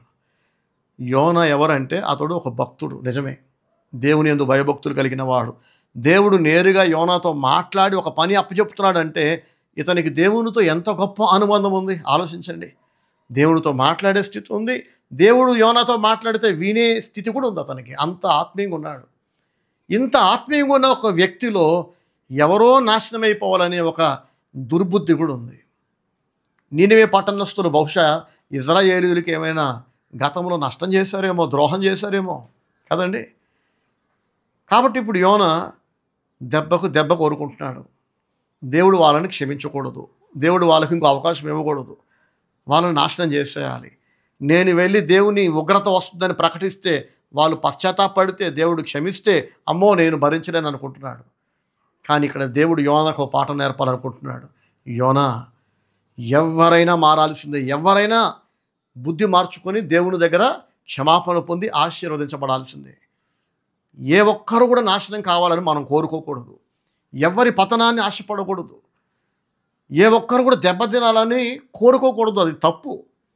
వాళ్ళు చెడ్డోళ్ళు కావచ్చు, కానీ దేవుడు వాళ్ళని మార్చుకుంటాడేమో కదా. ఈరోజు పరిశుద్ధులుగా బతుకుతున్న వాళ్ళందరూ మొదటి నుంచి పరిశుద్ధులేనా? అపోస్తులైన పౌలు ఎన్నో సంఘాలు కట్టాడు, ఎన్నో పత్రికలు రాశాడు, గొప్ప సేవ చేశాడు. కానీ అతని ప్రారంభం చూడండి. ఒకప్పుడు అతడు క్రీస్తు సంఘాన్ని హింసించిన వాడు కాదా చెప్పండి? ఒకప్పుడు భక్తిహీనులుగా బతికిన వాళ్ళు ఆ తర్వాత కాలంలో గొప్ప భక్తులుగా మారలేదా? దేవుని చేత వాడబడలేదా? కాబట్టి వీళ్ళు చెడ్డవాళ్ళు, వాడు మంచోడు కాదు, ఈ అమ్మాయి మంచిది కాదు, వాళ్ళు మారరు, వాళ్ళు మారడానికి నేను ఇష్టపడను అని మన సొంత జడ్జిమెంట్లు మనం పాస్ చేస్తే దేవుడు మూతి మీద తంతాడు పట్టుకొని. నువ్వెవడురా జడ్జిమెంట్ పాస్ చేయడానికి? క్షమించే దేవుడిని నేను, వాళ్ళను మార్చుకుంటా, భక్తిహీనతను తీసేస్తా, వాళ్ళను భక్తులుగా మార్చుకుంటా, నీకంటే ఎక్కువ వాడుకుంటానేమో, ఎవరికి తెలుసు. నువ్వు చెప్పింది చేయాలంతే. యోనా అంటాడు, నువ్వు చెప్పింది నాకు నచ్చలా, నేను వెళ్ళను అంటాడు. దేవుడు అంటాడు, వెళ్ళేలా నేను చేస్తా. నీ అంతటా నువ్వే నిన్ను నువ్వు తగ్గించుకొని, నీ గర్వాన్ని విడిచిపెట్టి, నీ సొంత ఫీలింగ్స్ అన్నీ పక్కన పెట్టి, నీ సొంత ఒపీనియన్స్ పక్కన పెట్టి, దేవుడు ఏది చెప్పాడో అది చేసే స్టేజ్కి నేను తీసుకొస్తా అని దేవుడు కంకణం కట్టుకున్నాడు. దేవుడే పూనుకుంటే యోనా దేవుని గెలవగలడా చెప్పండి? నువ్వు ఏమైనా చెయ్యి ప్రభువా, నేను మాత్రం నీనెవేకి నేను వెళ్ళను, వాళ్ళకి వార్నింగ్ ఇవ్వను, దేవుడు శిక్షిస్తాడని. వాళ్ళు మారడాన్ని నేను ఒప్పుకోను. వాళ్ళు మారితే నువ్వు క్షమిస్తావు, దీవిస్తావు. అదంతా జరగడానికి నేను సిద్ధంగా లేను. నేను బ్రతుకుండగా, కంఠంలో ప్రాణం ఉండగా అది జరగనివ్వను అనుకుంటున్నాడు యోనా అని బైబిల్ అంటుంది. దేవుడు ఆకాశమందు, భూమి మీద, సముద్రాలలో, సమస్త విశ్వములో ఆయన తనకిష్టమైనదంతా చేయువాడట. మనకి నచ్చింది చేసేటట్టు కాదు ఆయన. నాకు నచ్చినట్టు, మీకు నచ్చినట్టు చేయడు ఆయన. తను చేయాలనుకున్నది ఆయన చేస్తాడు. నువ్వు సమ్మతించినా సమ్మతించకపోయినా ఆయన చేయాలనుకున్నది చేస్తాడు. మనం సమ్మతిస్తే బాగుపడతాం, దీవించబడతాం. సమ్మతించకపోతే, తిరగబడితే అప్పుడు కూడా దేవుడు చేయాలనుకున్నది చేస్తాడు. కానీ నువ్వు దెబ్బతింటావు, నువ్వు నష్టపోతావు ఖచ్చితంగా. కాబట్టి తిరగబడటం కంటే లోబడటమే మంచిది. లోబడితే మనం దీవించబడతాం. లోబడకపోతే దేవుడు తన పనేం ఆపడు. ఆయన మరొకరి ద్వారా చేసుకుంటూ పోతాడు ఆయన. కానీ నువ్వు మాత్రం శిక్షించబడతావు. యోనా ఓడల వారితో అంటాడు, నా వల్లనే శ్రమ వచ్చింది. నేను ఈ ఓడలో ఉన్నంతకాలం ఈ తుఫాను ఆగదు. నన్ను బట్టి దేవుడు ఈ తుఫానుని పంపించాడు, ఈ ప్రమాదం పంపించాడు. కాబట్టి నన్ను ఎత్తి సముద్రంలో పారేయండి. నేను ఈ సముద్రంలో పడిపోతే, ఓడల నుంచి బయటికి వెళ్ళిపోతే నాతో పాటే తుఫాను కూడా ఆగిపోతుంది, మీరు సేఫ్గా ఉంటారు అని చెప్తున్నాడు. ఒక రకంగా చెప్పాలంటే చచ్చిపోవడానికి ఇష్టపడుతున్నాడు కానీ తప్పు అయిపోయింది ప్రభువా, నేను నీనెవేకి వెళ్తాను ప్రభువా, నీకు లోబడతాను ప్రభువా అని మాత్రం ఒప్పుకోవట్లా. అంత ద్వేషం ఉంది నీనెవే పైన యోనా మనసులో. నన్ను ఎత్తి సముద్రంలో పారేయండి, నేను చచ్చిపోతా, నీనెవే వెళ్ళడానికి మాత్రం నేను సిద్ధంగా లేనంటే ఇష్టం లేకపోయినా ఆఖరి ప్రయత్నంగా ఓడలో ఉన్న మిగతా దేశస్తులందరూ యోనాని ఎత్తి సముద్రంలో పారేశారు. సముద్రంలో పారేస్తే నేను చచ్చిపోతా అనుకుంటున్నాడు యోనా. కానీ దేవుడు చావనివ్వల. దేవుడు ఒక తిమింగలానికి ఆజ్ఞాపించాడు, ఓ తిమింగలమా వెళ్ళు. నా మీద తిరగబడ్డ యోనా సముద్రంలో దూకి చచ్చిపోదాం అనుకుంటున్నాడు. నువ్వు వెళ్ళి అతను చావకుండా, అతన్ని తినకుండా అతన్ని మింగేయమని దేవుడు తిమింగలానికి ఆజ్ఞాపించాడు. తిమింగలం వచ్చి కాచుకొని కూర్చుంది. యోనాని పారేసినాక తిమింగలం మింగటం కాదు. నన్ను పారేయండి, నన్ను పాడేస్తే, సముద్రంలో విసిరేస్తే మీకు తుఫాన్ ఆగిపోద్ది, కష్టాలు తగ్గిపోతాయని యోనా ఓడలో ఉన్న ప్రజలకు చెప్పక మునిపే, అతని మనసులో తలంపు వస్తున్నప్పుడే దేవుడు, మనం మాట్లాడక మునిపే, తలంపు పుట్టక మునిపే మనం ఏం ఆలోచిస్తామో దేవునికి తెలుసు కదా. 139వ కీర్తనలో దావీదు అంటాడు, ప్రభువా నా మనసులో తలంపు పుట్టక మునిపే నేనేం ఆలోచించబోతున్నానో నీకు తెలుసు. మాట నా నాలుకకు రాక మునిపే ఏం మాట్లాడబోతున్నానో నీకు తెలుసు. కాబట్టి నీ సన్నిధి నుంచి నేను ఎక్కడికి పారిపోతా, ఎక్కడ దాక్కుంటాను అని అంటాడు దావీదు. ఇంకా యోనాకే అర్థం కాలేదు. సో నెక్స్ట్ ప్రజలతో, ఓడలో ఉన్న ప్రజలతో యోనా ఇలా అంటాడని దేవునికి ముందే తెలుసు కదా. ఇంకా అతను ఓడలో వాళ్ళతో ఈ మాటలన్నీ చెప్పక మునిపే తిమింగలం ఒకటి వచ్చి రెడీగా కాచుకొని ఉంది. తిమింగలాన్ని దేవుడు పంపించేశాడు. యోనా లోబడకపోగా ఇంకా దేవుని మీద తిరగబడుతున్నాడు, ఇంకా ఎక్కువ కష్టాలు తెచ్చుకుంటున్నాడు. తుఫాన్ అనేది దేవుడు పంపిస్తే వచ్చిన ఒక కష్టం. అప్పటికైనా మారు మనసు పొందితే బాగుండేది. కానీ ఇతను ఇంకా అవిదేవుడిగా బ్రతకడానికి ఇష్టపడుతున్నాడు. నేను వెళ్ళను అని ఇతనికి అర్థమయ్యేలా దేవుడు చేశాడు. నేను తీసుకెళ్ళి తీరతా, నా చిత్తము జరిగించి తీరతా అని. ఎప్పుడైతే సముద్రంలో విసిరేశారో దేవుని ఆజ్ఞ మేరకు ఒక భారీ తిమింగలం వచ్చి అవిదేవుడైన యోనా ప్రవక్తను మింగేసిందట. మింగింది కానీ అది జీర్ణించుకోలేదు, అది కొరకలేదు, తినలేదు. అలా 3 రోజుల పాటు యోనా ఆ భారీ తిమింగలం కడుపులో ఉండాల్సి వచ్చింది. మనం ఎప్పుడైనా చేపలు తెచ్చుకొని వంట చేసుకుందాం అనుకుంటే ఇల్లంతా కూడా కంపు వాసన వస్తుంది కదా. చేప అంటేనే నీసు వాసన వస్తుంది. సో భారీ తిమింగలం కడుపులో యోనాకి ఇంక ఎంత దుర్గంధం వచ్చి ఉంటుంది చెప్పండి. దేవుని మీద తిరగబడితే కష్టాల మీద కష్టాలు, శ్రమల మీద శ్రమలు, తుఫాను కంటే భారీ శ్రమ వచ్చింది ఇప్పుడు యోనాకి. సముద్రంలో పారేస్తే చచ్చిపోతా అనుకున్నాడు కానీ దేవుడు చావనివ్వల. 3 రోజుల పాటు తిమింగలం కడుపులో దేవుడు యోనాని బంధించాడు. అప్పుడు యోనాకు బుద్ధి వచ్చింది. 139వ కీర్తనలో దావీదు అంటాడు కదా, నీ సన్నిధి నుంచి నేను ఎక్కడికి పారిపోతాను ప్రభువా, ఆకాశానికి వెక్కితే అక్కడ నువ్వు ఉంటావు, సముద్ర దిగంతాల దగ్గరికి వెళ్తే అక్కడ నువ్వు ఉంటావు, ఎక్కడికి వెళ్ళినా నేను తప్పించుకోలేను ప్రభువా అని అంటాడు. యోనాకు ఆ పాఠం అర్థమైంది. దెబ్బకు బుద్ధి వచ్చింది. ప్రభువా నా ఇష్టము కాదు నీ ఇష్టం, నాకు నచ్చినట్టు కాదు ప్రభువా, నీకు నచ్చినట్టు నేను బతుకుతా. నువ్వు దేవుడివి, నువ్వు సృష్టికర్తవు, నేను సృష్టింపబడ్డవాడిని, నేను నీకు సలహాలు ఇవ్వకూడదు, నేను నీకు తెలివి నేర్పకూడదు, నువ్వు చెబితే నేను చేయాలి, నీకు లోబడాలి, అదే నా బాధ్యత అని ఒప్పుకుంటున్నాడు. ప్రార్థన చేశాడు పశ్చాత్తాపంతో, నన్ను క్షమించు ప్రభువా, నాకు నీనెవే పట్టణస్థులకు తేడా ఏముంది? వాళ్ళు తిరగబడితే దేవుడు నన్ను పంపాలనుకున్నాడు, నేను తిరగబడితే నా మీదకి దేవుడు తుఫాను పంపించాడు, ఇదిగో తిమింగలాన్ని పంపించాడు. ఇప్పుడు నీనెవే పట్టణస్థులు తిరగబడ్డారు దేవుని మీద, వాళ్ళని దేవుడు శిక్షించాలనుకున్నాడు. యోనా కూడా తిరగబడ్డాడు, యోనాను కూడా దేవుడు శిక్షించాడు. ఇప్పుడు మన గురించి మాట్లాడుకుందాం.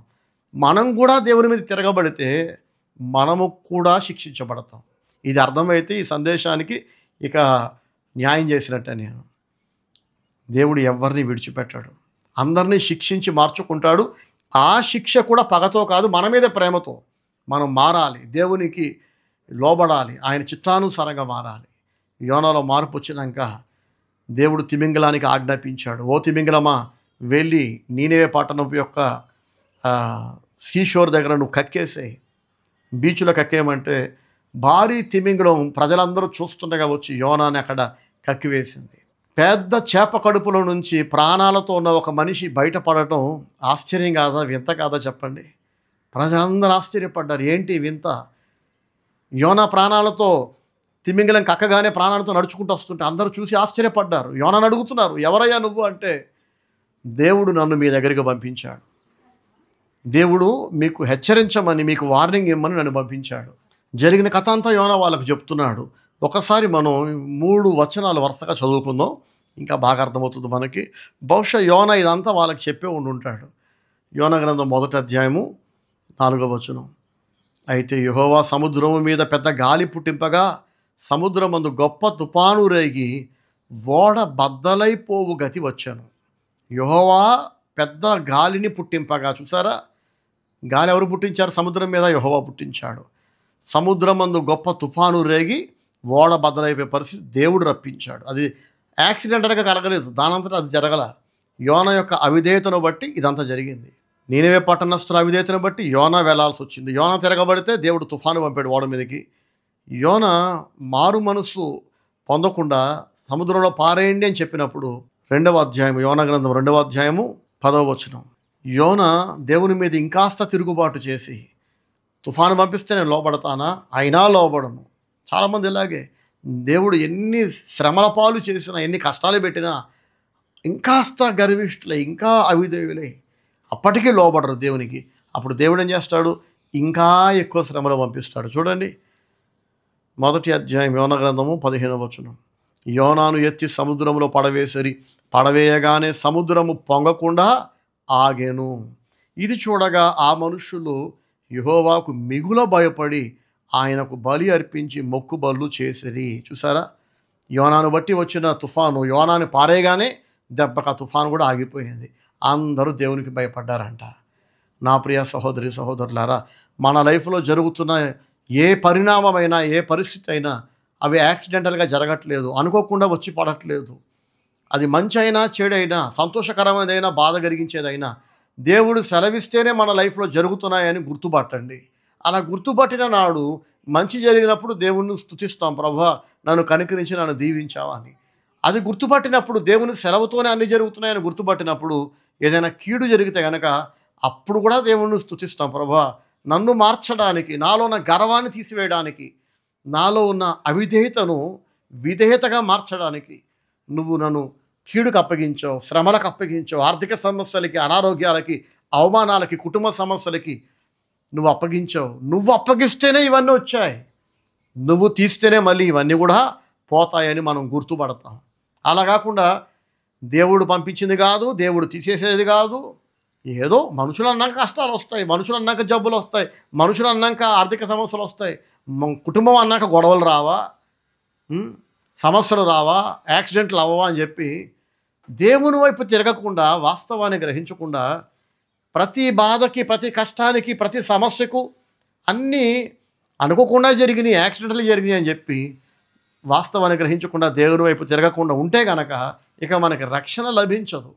యోనా దేవుని మీద తిరగబడితే దేవుడు తుఫాను రప్పించాడు. సముద్రంలో పారేయండి తుఫాను పోతుంది అనగానే దేవుడు, తుఫాను అయితే పోయింది కానీ యోనాకు మాత్రం కష్టాలు ఆగల.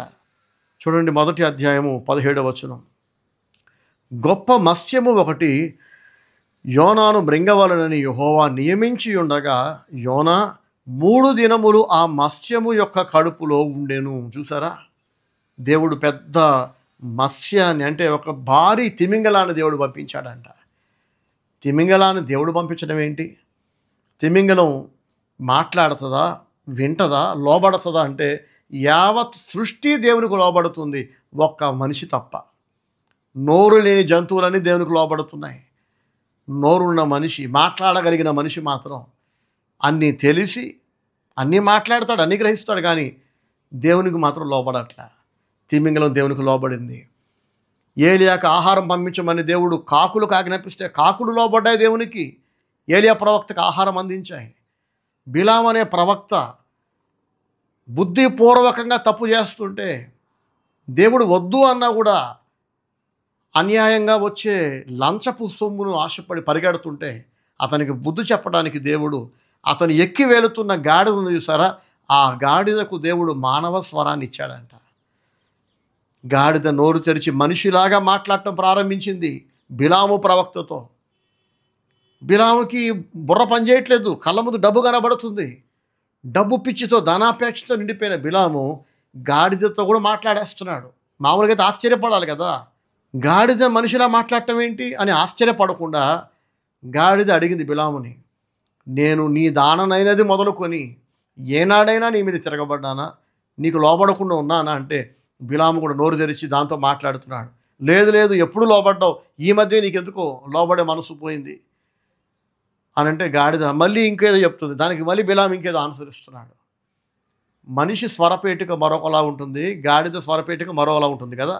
దేవుడు తలుచుకుంటే రాళ్ళకు కూడా గొంతిస్తాడంట. యేసుప్రభు అంటాడు, మీరు నోరు మూసుకుంటే వాళ్ళని అరవద్దంటే ఎగో ఈ రాళ్ళు కేకలేస్తాయంటాడు. దేవుడు వాడుకోవాలనుకుంటే ఎవరినైనా వాడుకుంటాడు. ఆయన బండలో నుంచి నీళ్ళు ఇప్పించాడు ఇజ్రాయేలీయులకు, సముద్రంలో దారిచ్చాడు ఆయన, ఆకాశము నుండి దేవదూతల ఆహారాన్ని పంపించాడు ఆయన, పుట్టుగుడ్డోడి కళ్ళు తెరిచాడు యేసయ్య, చచ్చినోడిని బతికించాడు. ఒకటేంటంటే చెప్పుకుంటూ పోతే కనుక ఇక ఆ లిస్టు చాలా పెద్దదే. ఇంకా దేవునికి అసాధ్యమైనది ఏదీ లేదు. మృతతుల్యమైన శారా తల్లి గర్భాన్ని దేవుడు తెరిచాడు. పీరియడ్స్ ఆగిపోయినాయి, నెలసరి లేదు, అండము విడుదలయ్యే అవకాశమే లేదు. చచ్చిన స్థితిలో ఉన్న వృద్ధురాలైన, కురు వృద్ధురాలైన అబ్రహాము భార్య అయిన శారా గర్భాన్ని దేవుడు ముట్టి అందులో ఆ గర్భములో ఇస్సాకుని దేవుడు పుట్టించాడు. Praise the Lord, hallelujah. దేవుడు మన లైఫ్లో ఉంటే ఇలాంటి అద్భుతాలు రోజు జరుగుతాయి. అనేక ఆశ్చర్య కార్యాలు దేవుడు తన భక్తుల కొరకు చేస్తాడు, తన ప్రజల కొరకు చేస్తాడు. దేవుడు ఎవరినైనా వాడుకుంటాడు, ఎటు నుండైనా సహాయం పంపిస్తాడు. దేవుని నమ్మిన వాడికి ఏ కొరత ఉండదు, ఏ కొదువ ఉండదు. మనం దేవుని నమ్మాలి. నమ్మటం అంటే ఆయనకు భయపడాలి, ఆయనకు లోబడాలి, ఆయనకి ఫస్ట్ ప్లేస్ ఇవ్వాలి, ఆయన ఇష్టాన్ని జరిగించాలి. నా చిత్తము కాదు ప్రభువా, నీ చిత్తం, నా ఇష్టము కాదు నాయన, నీ ఇష్టం.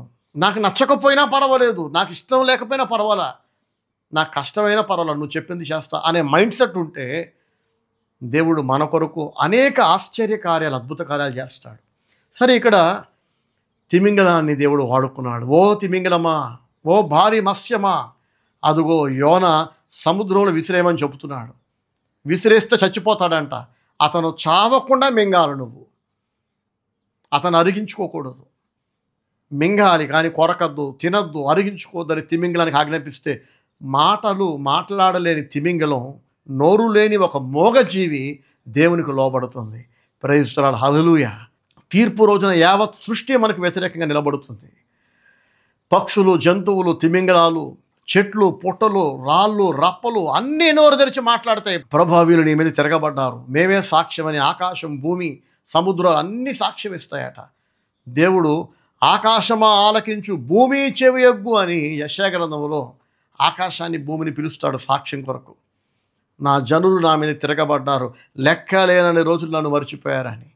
ఆకాశాన్ని, తిమింగలాన్ని దేవుడు ఎందుకు పిలుస్తాడంటే ఆకాశము, తిమింగలము, చేపలు, పక్షులు, జంతువులు, చెట్లు, పుట్టలు ఇవన్నీ కూడా తీర్పు రోజున మనకి వ్యతిరేకంగా మాట్లాడబోతున్నాయి. వాళ్ళు దగ్గర పెట్టుకుని ఉండాలి. అందుకే ఎవరు చూడట్లా, ఎవరికీ తెలియదు, నేను ఎలా బతుకుతున్నాను అనుకోకండి. మీరు నడుస్తున్నారే, మీ పాద ధూళి మీరు ఫీల్ అవుతున్నారు కదా, గాలి, ఆ గాలి మాట్లాడుతుంది.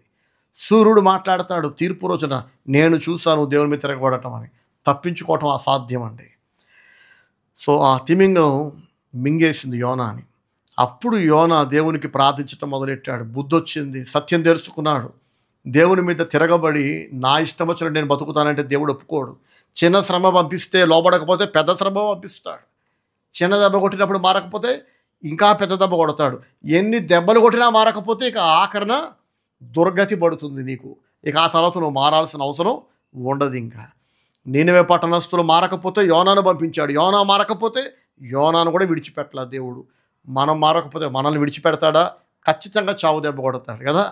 సరే, ఆఖరికి యోనాలో మార్పు వచ్చింది, కానీ పూర్తిగా మారలేదు. ఇంకా మొత్తానికి ఒప్పుకున్నాడు, ప్రభువా నన్ను క్షమించు, నేను వెళ్తాను నినివేకి అని చెప్పి. అప్పుడు దేవుడు చూడండి, 2వ అధ్యాయము, యోనా గ్రంథము 2వ అధ్యాయం 10వ వచనం. అంతలో యెహోవా మత్స్యమునకు ఆజ్ఞయ్యగా అది యోనాను నేల మీద కక్కి వేసెను. Praise the Lord, hallelujah. ఎంత సంతోషం కలుగుతుందో. యోనాకు కంటే చేపనయం కదా. యోనాకు లేని విధేయత చేపకుంది, అది వింటుంది దేవుని మాట. సరే, ఆఖరికి 3వ అధ్యాయం 1వ వచనం. అంతటి యెహోవా వాక్కు 2వ మారు యోనాకు ప్రత్యక్షమై సెలవిచ్చినదేమనగా, నీవు లేచి నీనెవే మహాపురమునకు పోయి నేను నీకు తెలియజేయు సమాచారము దానికి ప్రకటన చేయము. చూసారా, మొదట్లో దేవుడు ఏం చెప్పాడు, మళ్ళీ అదే చెప్తున్నాడు ఇప్పుడు. ఫస్ట్ టైం నీనెవేకి వెళ్ళి నువ్వు నేను చెప్పింది చెప్పు, వాళ్ళ పాపము నా దృష్టికి ఘోరమైందిగా మారిపోయింది, వాళ్ళు మారకపోతే దుర్గతి పడుతుందని చెప్పమంటే నేను వెళ్ళను పారిపోయాడు. ఇప్పుడు మళ్ళీ అదే చెప్తున్నాడు దేవుడు. ఇప్పుడు వెళ్ళక తప్పట్లేదు కదా. ఆలస్యంగానైనా దేవుడు మన చేత ఏం చేయించాలనుకున్నాడో అది చేపిస్తాడు. కానీ ముందే లోబడితే దీవించబడతాం. దేవుడు చావు దెబ్బలు కొట్టాక విలువైన కాలం అంతా నాశనం అయిపోద్ది, డబ్బులు పోతాయి, ఆరోగ్యం పోద్ది, వయసు కరిగిపోతుంది. తర్వాత లోబడదేదో ముందే లోబడితే అయిపోదా? దేవుడు నన్ను తన సేవకుడికి పిలిస్తే 17 ఏళ్ల వయసులోనే లోబడ్డా దేవునికి. అది నాకు చాలా గర్వకారణం, చాలా సంతోషం. అందరూ దేవునికి వెంటనే లోబడితే మంచిది. ఇంకా ఎందుకండి ఆలస్యం చేయటం కదా. ఏదో ఒకరోజు దేవునికి లోబడతా, ఏదో ఒకరోజు స్టీవెన్ అన్నకి సేవలో సాయం చేస్తా, ఏదో ఒకరోజు ఎందుకు, ఇప్పుడు ఎందుకు చేయకూడదు? ఉన్న ఫలంగా నువ్వు దేవుని కొరకు బ్రతకచ్చుగా, రా ముందుకు రా, ఇప్పటికే ఆలస్యం అయిపోయింది చాలా. సో యోనా బయలుదేరాడట. 3వ అధ్యాయము 3వ వచనం. కాబట్టి యోనా లేచి యెహోవా సెలవిచ్చిన ఆజ్ఞ ప్రకారము నీనెవే పట్టణమునకు పోయెను. నీనెవే పట్టణము యెహోవా దృష్టికి గొప్పదై 3 దినముల ప్రయాణం అంతా పరిమాణము గల పట్టణము. సరే, మొత్తానికి యోనా వెళ్ళాడు. దెబ్బలు తిన్నాక, చావు దెబ్బలు తిన్నాక, నా ఇష్టం కాదు దేవుని ఇష్టమే ఫైనల్గా జరిగేది, దేవుడు చెప్పింది నేను చేయాలి తప్ప నేను చెప్పినట్టు దేవుడు వినడం అనేది అర్థం చేసుకున్నాక వెళ్ళి చెప్పాడు. కానీ ఇంకా ఎక్కడో బాధ. నేను వెళ్ళి ప్రకటిస్తే వాళ్ళు మారిపోతే దేవుడు క్షమిస్తే నేను సహించలేనని చెప్పి వెళ్ళకూడదు అనుకున్నాడు కదా. ఇప్పుడేమో వెళ్ళక తప్పలేదు, వెళ్ళాడు, ప్రకటించేశాడు. ఇప్పుడు ఏమని కోరుకుంటున్నాడంటే, నేను ప్రకటించేశా కానీ వాళ్ళు మారకూడదు, వాళ్ళలో పశ్చాత్తాపం రాకూడదు, మారు మనసు కలగకూడదు. వాళ్ళు గనక పశ్చాత్తాపడితే, వాళ్ళు గనక మారితే దేవుడు వాళ్ళని క్షమిస్తాడు. ఆయన కనికరం గల దేవుడు. దేవుడు వాళ్ళని క్షమించకూడదు, ఇంకో అవకాశం ఇవ్వకూడదు, దీవించకూడదని కోరుకుంటూ ఉన్నాడు. కానీ యోనా అనుకున్నట్టు జరగల. 3వ అధ్యాయము 10వ వచనంలో, ఈ నీనెవే వారు తమ చెడు నడతలను మానుకొనగా వారు చేయుచున్న క్రియలను దేవుడు చూచి పశ్చాత్తప్తుడై వారికి చేయుదునని తాను మాట ఇచ్చిన కీడు చేయక మానెను. ప్రైజ్ ది లార్డ్, హల్లెలూయా. యోనా భయపడిందంతా జరిగింది. ఏది జరగకూడదు అనుకున్నాడో అదే జరిగింది. వాళ్ళు ఎక్కడ పశ్చాత్తాపడతారో అని భయపడ్డాడు, అతను భయపడ్డట్టుగానే వాళ్ళు పశ్చాత్తాపడ్డారు. దేవుడు ఎక్కడ క్షమించేస్తాడో వాళ్ళు పశ్చాత్తాపడతారు అనుకుంటే దేవుడు క్షమించేశాడు. వాళ్ళకి చేస్తానన్న కీడు చేయకుండా మానేశాడు. ఇప్పుడు దీవించడం ప్రారంభించాడు. ఎందుకంటే వాళ్ళు గోనె పట్టు కట్టుకున్నారు, ఉపవాసం చాటించారు, బూడిద నెత్తి మీద జల్లుకున్నారు. పశ్చాత్తాపంతో ప్రభువా మమ్మల్ని క్షమించును ఆయన అని దేవుని వైపు తిరిగితే, పశ్చాత్తాపడ్డ వాళ్ళని దేవుడు క్షమించకుండా ఉంటాడా చెప్పండి? దేవుడు వాళ్ళని క్షమించేశాడు. నీనెవే పట్టణస్థులకున్న బుద్ధి చాలామంది ప్రజలకు లేదండి. దేవుడు వార్నింగ్ ఇస్తేనే ఆఖరి వార్నింగ్ వాళ్ళు మారిపోయారు. చాలామంది చావు దెబ్బలు తింటూ ఉంటారు, దెబ్బ మీద దెబ్బ, ఇక అలా క్షీణించిపోతుంటారు, అలాగే చచ్చిపోతారు, కానీ మారరు చాలామంది. అయితే ఇదంతా చూసి యోనా బహు చింతాక్రాంతుడయ్యాడట, దేవుని మీద కోపగించుకున్నాడట. యోనా గ్రంథం 4వ అధ్యాయం 1వ వచనం. యోనా దీన్ని చూచి బహు చింతాక్రాంతుడై కోపగించుకొని, యెహోవా, నేను నా దేశమందుండగా ఇట్లు జరుగునని నేను అనుకుంటుని కదా, అందువలననే నీవు కటాక్షమును, జాలియు, బహుశాంతమును, అత్యంత కృపయు గల దేవుడవై ఉండి పశ్చాత్తాపడి కీడు చేయక మానుదు అని నేను తెలుసుకొని దానికి ముందుగానే తర్షీషునకు పారిపోతుని. నేను బ్రతుకుట కంటే చచ్చుట మేలు. యెహోవా, నన్నిక బ్రతుకనీయక చంపుమని యెహోవాకు మనవి చేశాను. చూసారండి, ఏడుస్తున్నాడు దేవుని దగ్గర, నన్ను చంపేయి ప్రభువా, నేను చచ్చిపోదామంటే నువ్వు ఎలాగో చావనేవో, సముద్రంలో దూకినా కూడా చావకుండా తిమింగిలాన్ని పంపావు, ఇప్పుడు కొండ మీద నుంచి దూకితే ఇంకేదో పంపి నేను చావకుండా ఆపుతావు. కాబట్టి చావాలన్నా కూడా నీ సెలవు కావాల్సిందే. నువ్వు సెలవేయకపోతే చావు రాదు, నువ్వు సెలవేయకపోతే హ్యాపీగా బతకలేం కూడా. యోనాకి ఇప్పుడు పాఠం అర్థమైపోయింది. అర్థమవుతుందండి? బతకాలి, హ్యాపీగా బతకాలి, హెల్దీగా బతకాలి, నిండు నూరేళ్ళు బతకాలి, ఆరోగ్యంగా, సంతోషంగా, సమృద్ధితో బతకాలి. ఇదంతా జరగాలంటే దేవుడు సెలవియాలి. ఓ రాత్రింబవలు కూర్చొని తెగ ప్లాన్లు వేస్తే ఏది అవ్వదు. పిల్లలు లైఫ్లో సెటిల్ అవ్వాలన్నా, టైంకి వాళ్ళ పెళ్ళిళ్ళు అవ్వాలన్నా, జాబ్స్ రావాలన్నా, పెళ్ళైన వాళ్ళకి పిల్లలు పుట్టాలన్నా, మనం అనుకున్నవి అనుకోనివి అన్నీ ఆశీర్వాదకరమైన మార్పు చేర్పులు మన లైఫ్లో, మన ఫ్యామిలీస్లో జరగాలన్నా దేవుడు సెలవియాలి. దేవుడు సెలవియాలంటే ఆయనకి భయపడాలి, లోబడాలి, ఆయన చిత్తాన్ని జరిగించాలి, మన చిత్తం కాదు. నాకు నచ్చలేదు, నాకు వీలు కాదు, నాకు కుదరదు, నా పరిస్థితులు ఏంటో దేవుడికి తెలుసు.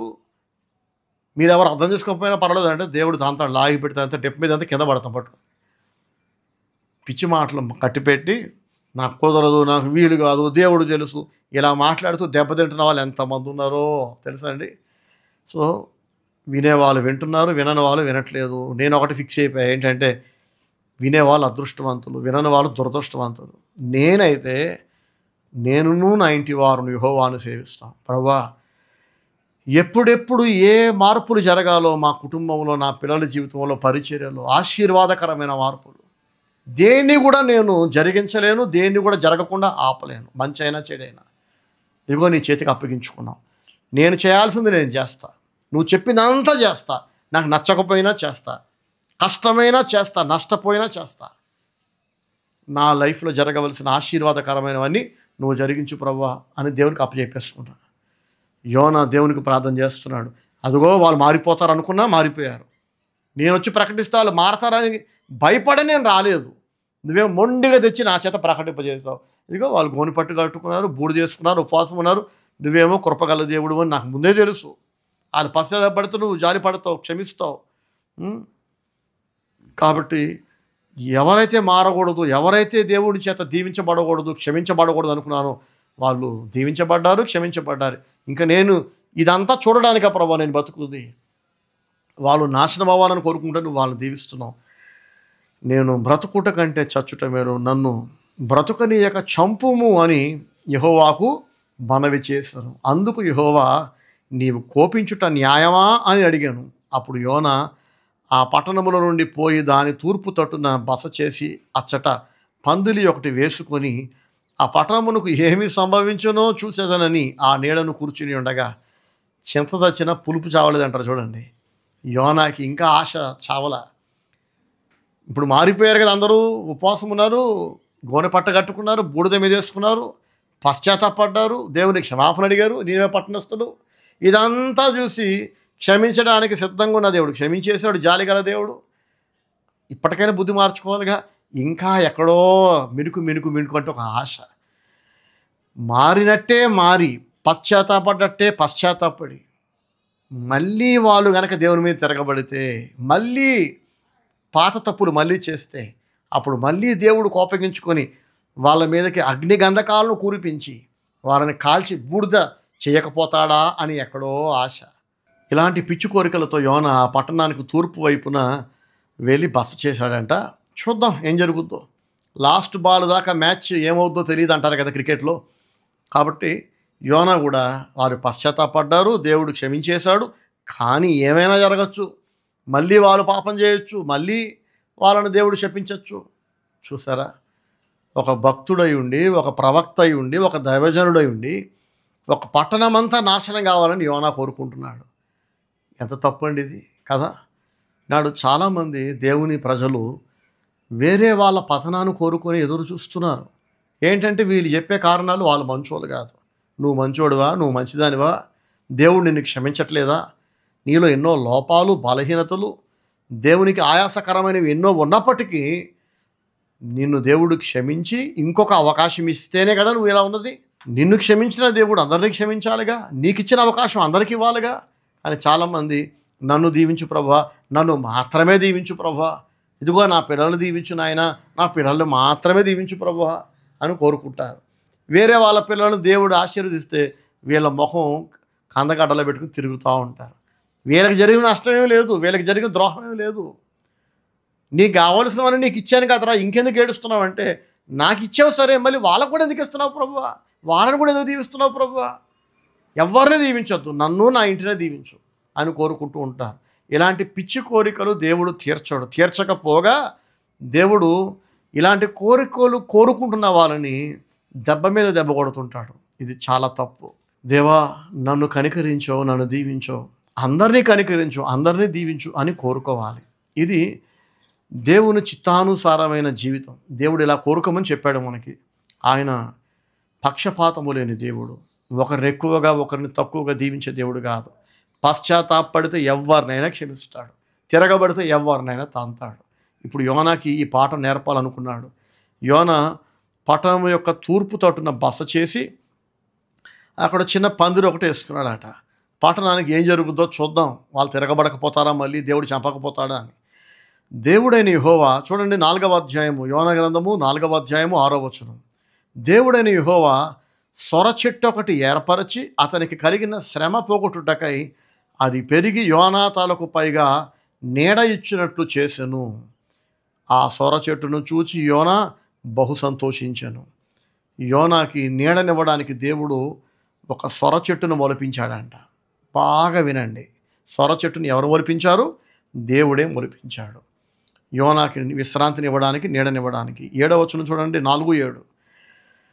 యోనా కూడా ఆ సొర చెట్టు నీడకి హాయిగా విశ్రామించి సంతోషపడ్డాడంట. సంతోషించాను, బహుగా సంతోషించాను. మరుసటి ఉదయమందు దేవుడు ఒక పురుగును ఏర్పరచగా అది ఆ చెట్టును తొలచినందున చెట్టు వాడిపోయాను. మరియు ఎండకాయగా దేవుడు వేడిమి గల తూర్పు గాలిని రప్పించెను. యోనా తలకు ఎండ దెబ్బ తగలగా అతడు సొమ్మసిల్లి బ్రతుకుట కంటే చచ్చుట నాకు మేలనుకొనెను. ఇక్కడ గమనించండి, సొర చెట్టును మొలిపించింది దేవుడే. ఆ సొర చెట్టు వలన ఇతనికి నెమ్మదినిచ్చింది దేవుడే. ఎవరైతే సొర చెట్టును నాటాడో ఆ దైవమే ఆ సొర చెట్టును తినే పురుగును కూడా దేవుడు మళ్ళీ పంపించాడంట. ఆ తర్వాత ఎండను దేవుడు కాసేలాగా వేడిమి గల ఎండ, వేడి గల తూర్పుగాలను దేవుడు రప్పించాడంట.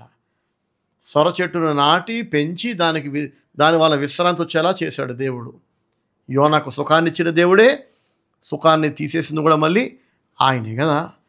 కాబట్టి మనందరి లైఫ్లో సుఖాన్ని పంపేవాడు దేవుడే, సుఖాన్ని తీసేసేది కూడా దేవుడే.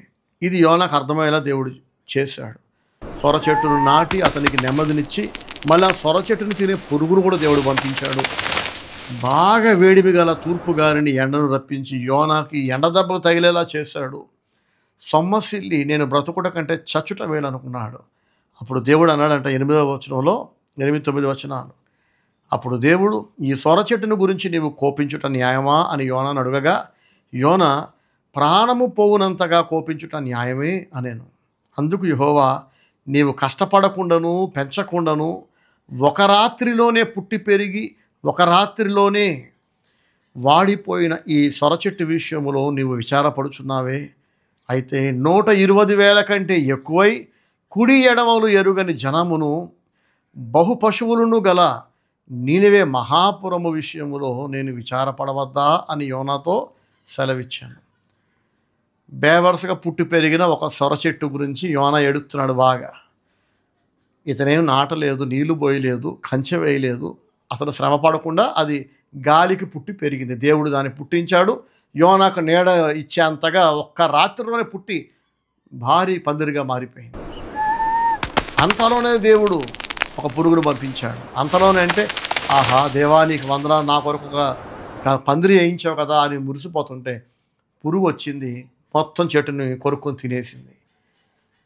ఎండ మీద పడుతుంది, వడదెబ్బ తగిలింది యోనాకి. యోనా తనను తాను తిట్టుకుంటున్నాడు, ఏంటన్నా దరిద్ర బ్రతుకు. దేవుడు దీవించినట్టే దీవిస్తాడు, మళ్ళీ కష్టాల పాలు చేస్తాడు. ఇప్పుడే సంతోషపడేలా చేశాడు, మన అంతలోనే ఏడిపిస్తున్నాడు. ఆయనే సొర చెట్టును నాటాడు, నాకు నీడనిచ్చాడు, మళ్ళీ ఆయనే పురుగును పంపాడు. ఎలాగో పురుగును పంపాడు, దాన్ని తీసేసేలాగైతే అసలు దాన్ని నాటడం ఎందుకు అని చెప్పి ఇంతే ఈ దేవుడు నన్ను తరుముతూనే ఉంటాడు. ఎలాగా ప్రశాంతంగా నేను సంతోషంగా ఉండకుండా ఆయన చేస్తున్నాడు. అమ్మాయి అనుకునే లోపే మళ్ళీ ఒక కష్టాన్ని పంపిస్తున్నాడని, ఇలా అయితే నేను బ్రతకడం వేస్ట్ అని చెప్పి తనను తాను శపించుకుంటున్నాడు. చచ్చిపోతే బాగుండు అనుకుంటేనేమో చావు కూడా దేవుడు రానివ్వట్లేదు నాకు అనుకుంటున్నాడు. యోనా అనుకుంటున్నాడు, బ్రతికితే నాకు నచ్చిన నేను బతుకుతా, లేకపోతే చచ్చిపోతా, దేవుడు చెప్పినట్టు మాత్రం నేను వినను. ఎంత గర్వం ఉండేది, ఎంత అవిధేయత కదా. దేవా నువ్వు చెప్పినట్టు నేను వింటాను ప్రభువా, నాకు నచ్చినా నచ్చకపోయినా అనే మనసు యోనాకు లేదు. నాకు నచ్చితే చేస్తా, లేకపోతే చేయను అంటున్నాడు. ఈ మెంటాలిటీ తప్పు అనేది దేవుడు అతనికి నేర్పాలనుకుంటున్నాడు.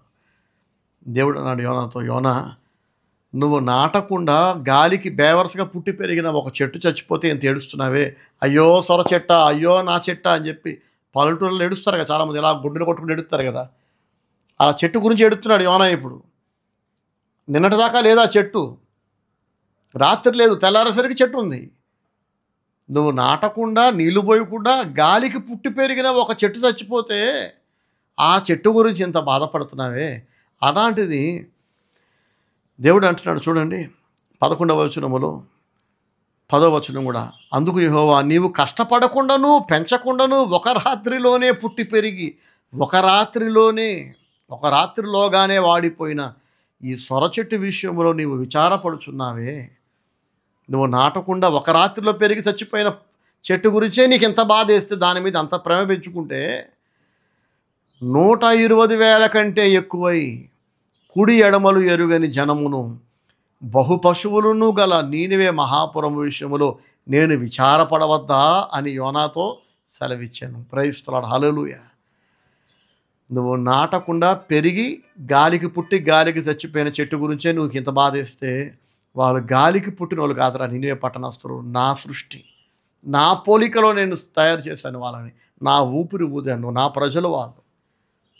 120,000 మంది కంటే ఎక్కువ మంది ప్రజలు ఉన్నారు. పైగా వాళ్ళు కుడి ఎడమలు ఎరుగని జనసమూహం అంట. అంటే వాళ్ళకి గేదెలకి పెద్ద తేడా లేదు, అమాయకులు, అజ్ఞానులు. వాళ్ళకి ఏది మంచో ఏది చెడో కూడా తెలియదు. వాళ్ళు ఇశ్రాయేలీయులు కాదు కదండి. ఇశ్రాయేలీయులకు దేవుడు ప్రవక్తలను పంపించాడు, మోషేని పంపించాడు, ధర్మశాస్త్రం ఇచ్చాడు, దేవదూతల ఆహారం ఇచ్చి, బండలో నుంచి నీళ్ళు ఇచ్చి, సముద్రంలో దారిచ్చి, ఇన్ని అద్భుతాలు చేస్తూ కూడా వాళ్ళు తిరగబడుతూనే ఉన్నారు దేవుని మీద ఇశ్రాయేలీయులు. మరి నీనివే పట్టణస్తుల కొరకు దేవుడు మోషేని పంపాడా, ధర్మశాస్త్రం ఇచ్చాడా? ఇశ్రాయేలీయులకు ఏమేం చేశాడో వాటిలో 1-2 కూడా దేవుడు చేయలే కదా వీళ్ళకి. కాబట్టి దేవుడు అంటున్నాడు వీళ్ళు అమాయకులు, వీళ్ళకేం తెలియదు, ధర్మశాస్త్రం తెలియదు. కాబట్టి కుడి ఎడమలు ఎరుగని జనమును బహు పశువులు గల నీనివే మహాపురము విషయములో నేను విచారపడవద్దా అని యోనాతో సెలవిచ్చాను. నా ప్రియ సహోదరి సహోదరులారా, దేవునికి అన్నీ తెలుసు. ఎవరి మీద జాలి పడాలో, ఎప్పుడు జాలి పడాలో, ఎవరిని ఎప్పుడు దీవించాలో, ఎందుకు దీవించాలో ఆయనకు తెలుసు, మనకు తెలియదు. మనం అనుకుంటూ ఉంటాం దేవుడు వాళ్ళని ఎందుకు కనికరిస్తున్నాడో అని. ఆయన ఒక వ్యక్తిని కానీ ఒక కుటుంబాన్ని కానీ ఎవరినైనా దేవుడు ఎందుకు కనికరిస్తున్నాడో మనకెప్పుడు అర్థం కాదు, కానీ ఆయనకు తెలుసు. కొంతమందిని దేవుడు తంతూనే ఉంటాడు, దెబ్బ మీద దెబ్బ, చావు దెబ్బ మీద చావు దెబ్బ. అన్ని ఊర్లో ఉన్న దరిద్రాలన్నీ అక్కడే ఉంటాయి. ఇంకా మానసిక వేదన ఉంటుంది, అక్కడ అనారోగ్యాలు ఉంటాయి, ఆర్థిక సమస్యలు ఉంటాయి, వాళ్ళకే యాక్సిడెంట్లు జరుగుతుంటాయి, వాళ్ళకే ఏక మనస్సు ఉండదు. చూడడానికి మాత్రం బయట అందరి దృష్టిలో వీళ్ళు మహాత్ములు, పరిశుద్ధులు, భక్తులు, నీతిమంతులు. కానీ వాళ్ళంత దరిద్రులు, నీచులు, భక్తిహీనులు ఇంకెవరు ఉండరు. మనుషులు ఎదుట నటిస్తుంటారు మంచోళ్ళలాగా, పెద్ద మనుషుల్లాగా. కానీ దేవునికి తెలుసు కదా ఎవడు బుద్ధి ఏంటో, ఎవడు బ్రతికేంటో, అంతరంగాన్ని చూస్తున్నా దేవునికి తెలుసు కదా. కాబట్టి చాలాసార్లు మనకు ఆశ్చర్యమవుతుంటుంది, అంత మంచి మనుషులకి దేవుడు ఎందుకో ఇన్ని కష్టాలు పెడుతున్నాడంటే, వాడు నా ముందు నీ ముందు మంచోడు, కానీ వాడి పెద్ద వెధవ, దొంగ, దుర్మార్గుడు. ఆ విషయం దేవునికి తెలుసు కదా. అందుకే కొంతమందిని దేవుడు తంతూ ఉంటాడు, వాళ్ళలో మార్పు లేదు కాబట్టి. ఎన్నోసార్లు నేనే ఆశ్చర్యపడ్డా, పాపం ప్రభువా ఆదుకో ప్రభువా అని ఎంత మరుపు పెట్టినా దేవుడు కొంతమందిని ఆదుకోవట్లే.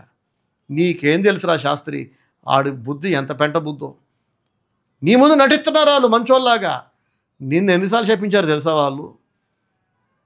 వాళ్ళ స్థాయి ఏంటి, వాళ్ళ స్థితి ఏంటి, వాళ్ళ గతం ఏంటి, వాళ్ళ వేర్లు ఏంటి, కుటుంబ నేపథ్యం ఏంటి, అన్నీ మర్చిపోయి వాళ్ళకంటే అనేక రెట్లు మెరుగైన వ్యక్తులతో వీళ్ళు పోల్చుకుంటూ ఉంటారు, పోటీ పడుతుంటారు.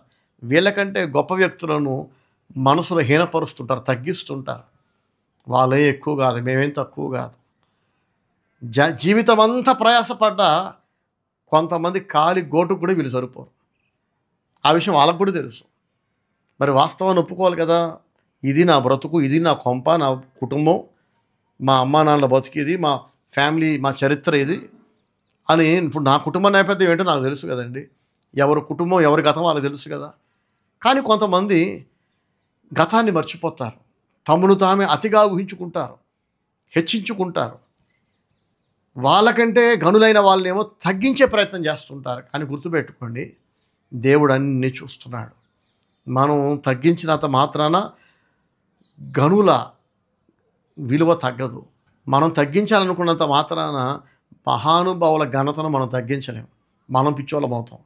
మనం తీసి పారేసినంత మాత్రాన యోగ్యులైన వారిని దేవుడేం తీసి పారేయడు. కాలం గడిచిపోద్ది, కాలక్రమంలో యోగ్యులైన వారిని దేవుడు ఇంకా దీవిస్తాడు, ఇంకా హెచ్చిస్తాడు. మనం జాకీలు పెట్టి పైకి లేపినంత మాత్రాన, చెక్క భజన చేసినంత మాత్రాన, అక్కడంత అర్హత లేకపోయినా ఒక అయోగ్యుడిని మనం పొగిడి భజన చేసి, యోగ్యత లేనోడికి యోగ్యత ఉందని అబద్ధాలాడి లేని ఘనతను ఆపాదించి ఒక చెత్త వేదమని మనం ఈ ఎత్తి అందరి ముందు గొప్పవాడని చూపించే ప్రయత్నం చేసిన దేవుడు తొక్కితే వాడికి భజన చేసే ఈ భజన బ్యాచ్ అంత పాతాళానికి వెళ్ళిపోతారు దెబ్బకి. కాబట్టి ఒకడి గౌరవాన్ని పెంచేది దేవుడే, తగ్గించేది దేవుడే.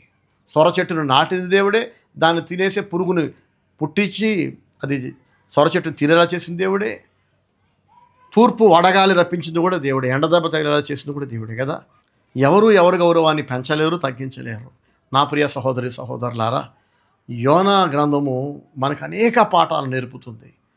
మరొకసారి ముగించే ముందు చివరిసారిగా చెప్తున్నాను, నీనెవే పట్టణస్థులు తప్పులు చేస్తే దేవుడు వాళ్ళని విడిచిపెట్టలే, వాళ్ళని మార్చడానికి యోనాను పంపించాడు. యోనా తప్పు చేస్తే దేవుడు యోనాను కూడా విడిచిపెట్టలేదు. ఆయన ఎవరిని విడిచిపెట్టాడు? నన్ను మిమ్మల్ని కూడా విడిచిపెట్టాడు.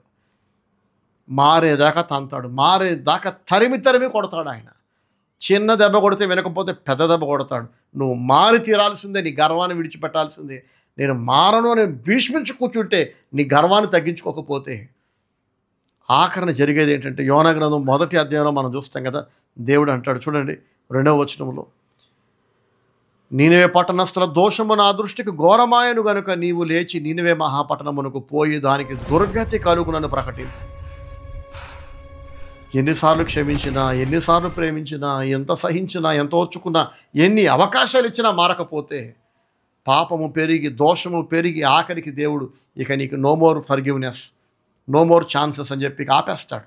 Final judgement. ఇక గట్టి దెబ్బ కొడతాడు. ఎన్ని దెబ్బలు కొట్టినా మారకపోతే అప్పుడు నువ్వు మారాల్సిన అవసరం ఉండదు ఇంకా. ఎందుకంటే మారడానికి అసలు నువ్వే ఉండవు కనుక. ఇంకా కనుక ఎవరితో పోల్చుకోకండి. అనవసరంగా మిమ్మల్ని మీరు హెచ్చించుకోకండి. మిమ్మల్ని మీరు హెచ్చించుకున్నంత మాత్రాన మీ గౌరవం పెరగదు. దేవుడే శత్రువుగా మారతాడు ఇంకా అనవసరంగా. మీకంటే నిజంగా యోగ్యులైన వాళ్ళని, గనులైన వాళ్ళని మీ గర్వంతో, మీ బలుపుతో వాళ్ళని తగ్గించే ప్రయత్నం చేయకండి. మీ అసూయ చేత, కొంతమంది అసూయ చేత వాళ్ళకంటే యోగ్యులైన వాళ్ళని తగ్గించే ప్రయత్నం చేస్తారు. మనం తగ్గిస్తే ఒకటి గౌరవం తగ్గిపోద్దా చెప్పండి? మనం పెంచితే యోగ్యత పెరిగిపోతుందా? హెచ్చించేవాడు, దీవించేవాడు దేవుడు కదా. కనుక ఆఖరికి యోనా మారక తప్పలేదు. యోనాకు దేవుడు పాఠాలు నేర్పించాడు. మనందరం మారాలి, దేవుని పోలికలో మారాలి, దేవునికి నచ్చినట్టు మారాలి. నా ఇష్టం కాదు ప్రభువా, నీ ఇష్టం అనే మానసిక స్థితి మనకు రావాలి. దేవుడు ఎవరినైనా క్షమిస్తే అది ఆయన ఇష్టం, మనం ఎవరు అడ్డం పడడానికి? దేవుడు ఎవరినైనా దీవిస్తే అది ఆయన ఇష్టం, మనం ఎవరు ఆపడానికి? చెప్పండి. నువ్వు వాళ్ళని దీవించు, వీళ్ళని దీవించొద్దు, అంత దీవించు, ఎంతెంతకు దీవిస్తున్నావు, వాళ్ళకంటే నన్ను ఎక్కువ దీవించు, దీవిస్తే దీవించేవరే, నా అంత దీవించకు అని ఇలాంటి పెంట బుద్ధులు పెట్టుకుంటే వాళ్ళ సంగతి వదిలే, ముందు నిన్ను పాతాళానికి తొక్కుతాడు దేవుడు. ఎవరిని దేవుడు క్షమించాలో, ఎవరిని దీవించాలో, ఎంత దీవించాలో, ఎప్పుడు దీవించాలో, ఎవరిని తన్నాలో, ఎంత తన్నాలో, ఎన్నిసార్లు తన్నాలో, పరిగెచ్చి తన్నాలా, పొర్లిచ్చి తన్నాలా అన్నీ తెలుసు దేవుడికి బాగా. మనం చెప్పక్కర్లా. మనం వంతు ఏంటంటే దేవునికి భయపడి ఆయన చిత్తాన్ని జరిగించాలి, ఆయనకు లోబడాలి, ఆయనకి ఫస్ట్ ప్లేస్ ఇవ్వాలి. అందరూ మారాలి, రోజు రోజుకి మారాలి. మొన్నటి కంటే నిన్నటి కంటే ఈరోజు ఇంకెక్కువ, ఇవాటి కంటే రేపు ఇంకా ఎక్కువ దేవుని పోలికలో మారాలి. అందరూ మారు మనసు పొందండి, దేవుని చిత్తానుసారంగా బతకండి, దేవునికి ఫస్ట్ ప్లేస్ ఇవ్వండి, దేవుని సేవలో సహకరించండి, దేవుని ఆశీర్వాదాన్ని పొందుకోండి. God bless you all. Praise the Lord. Amen.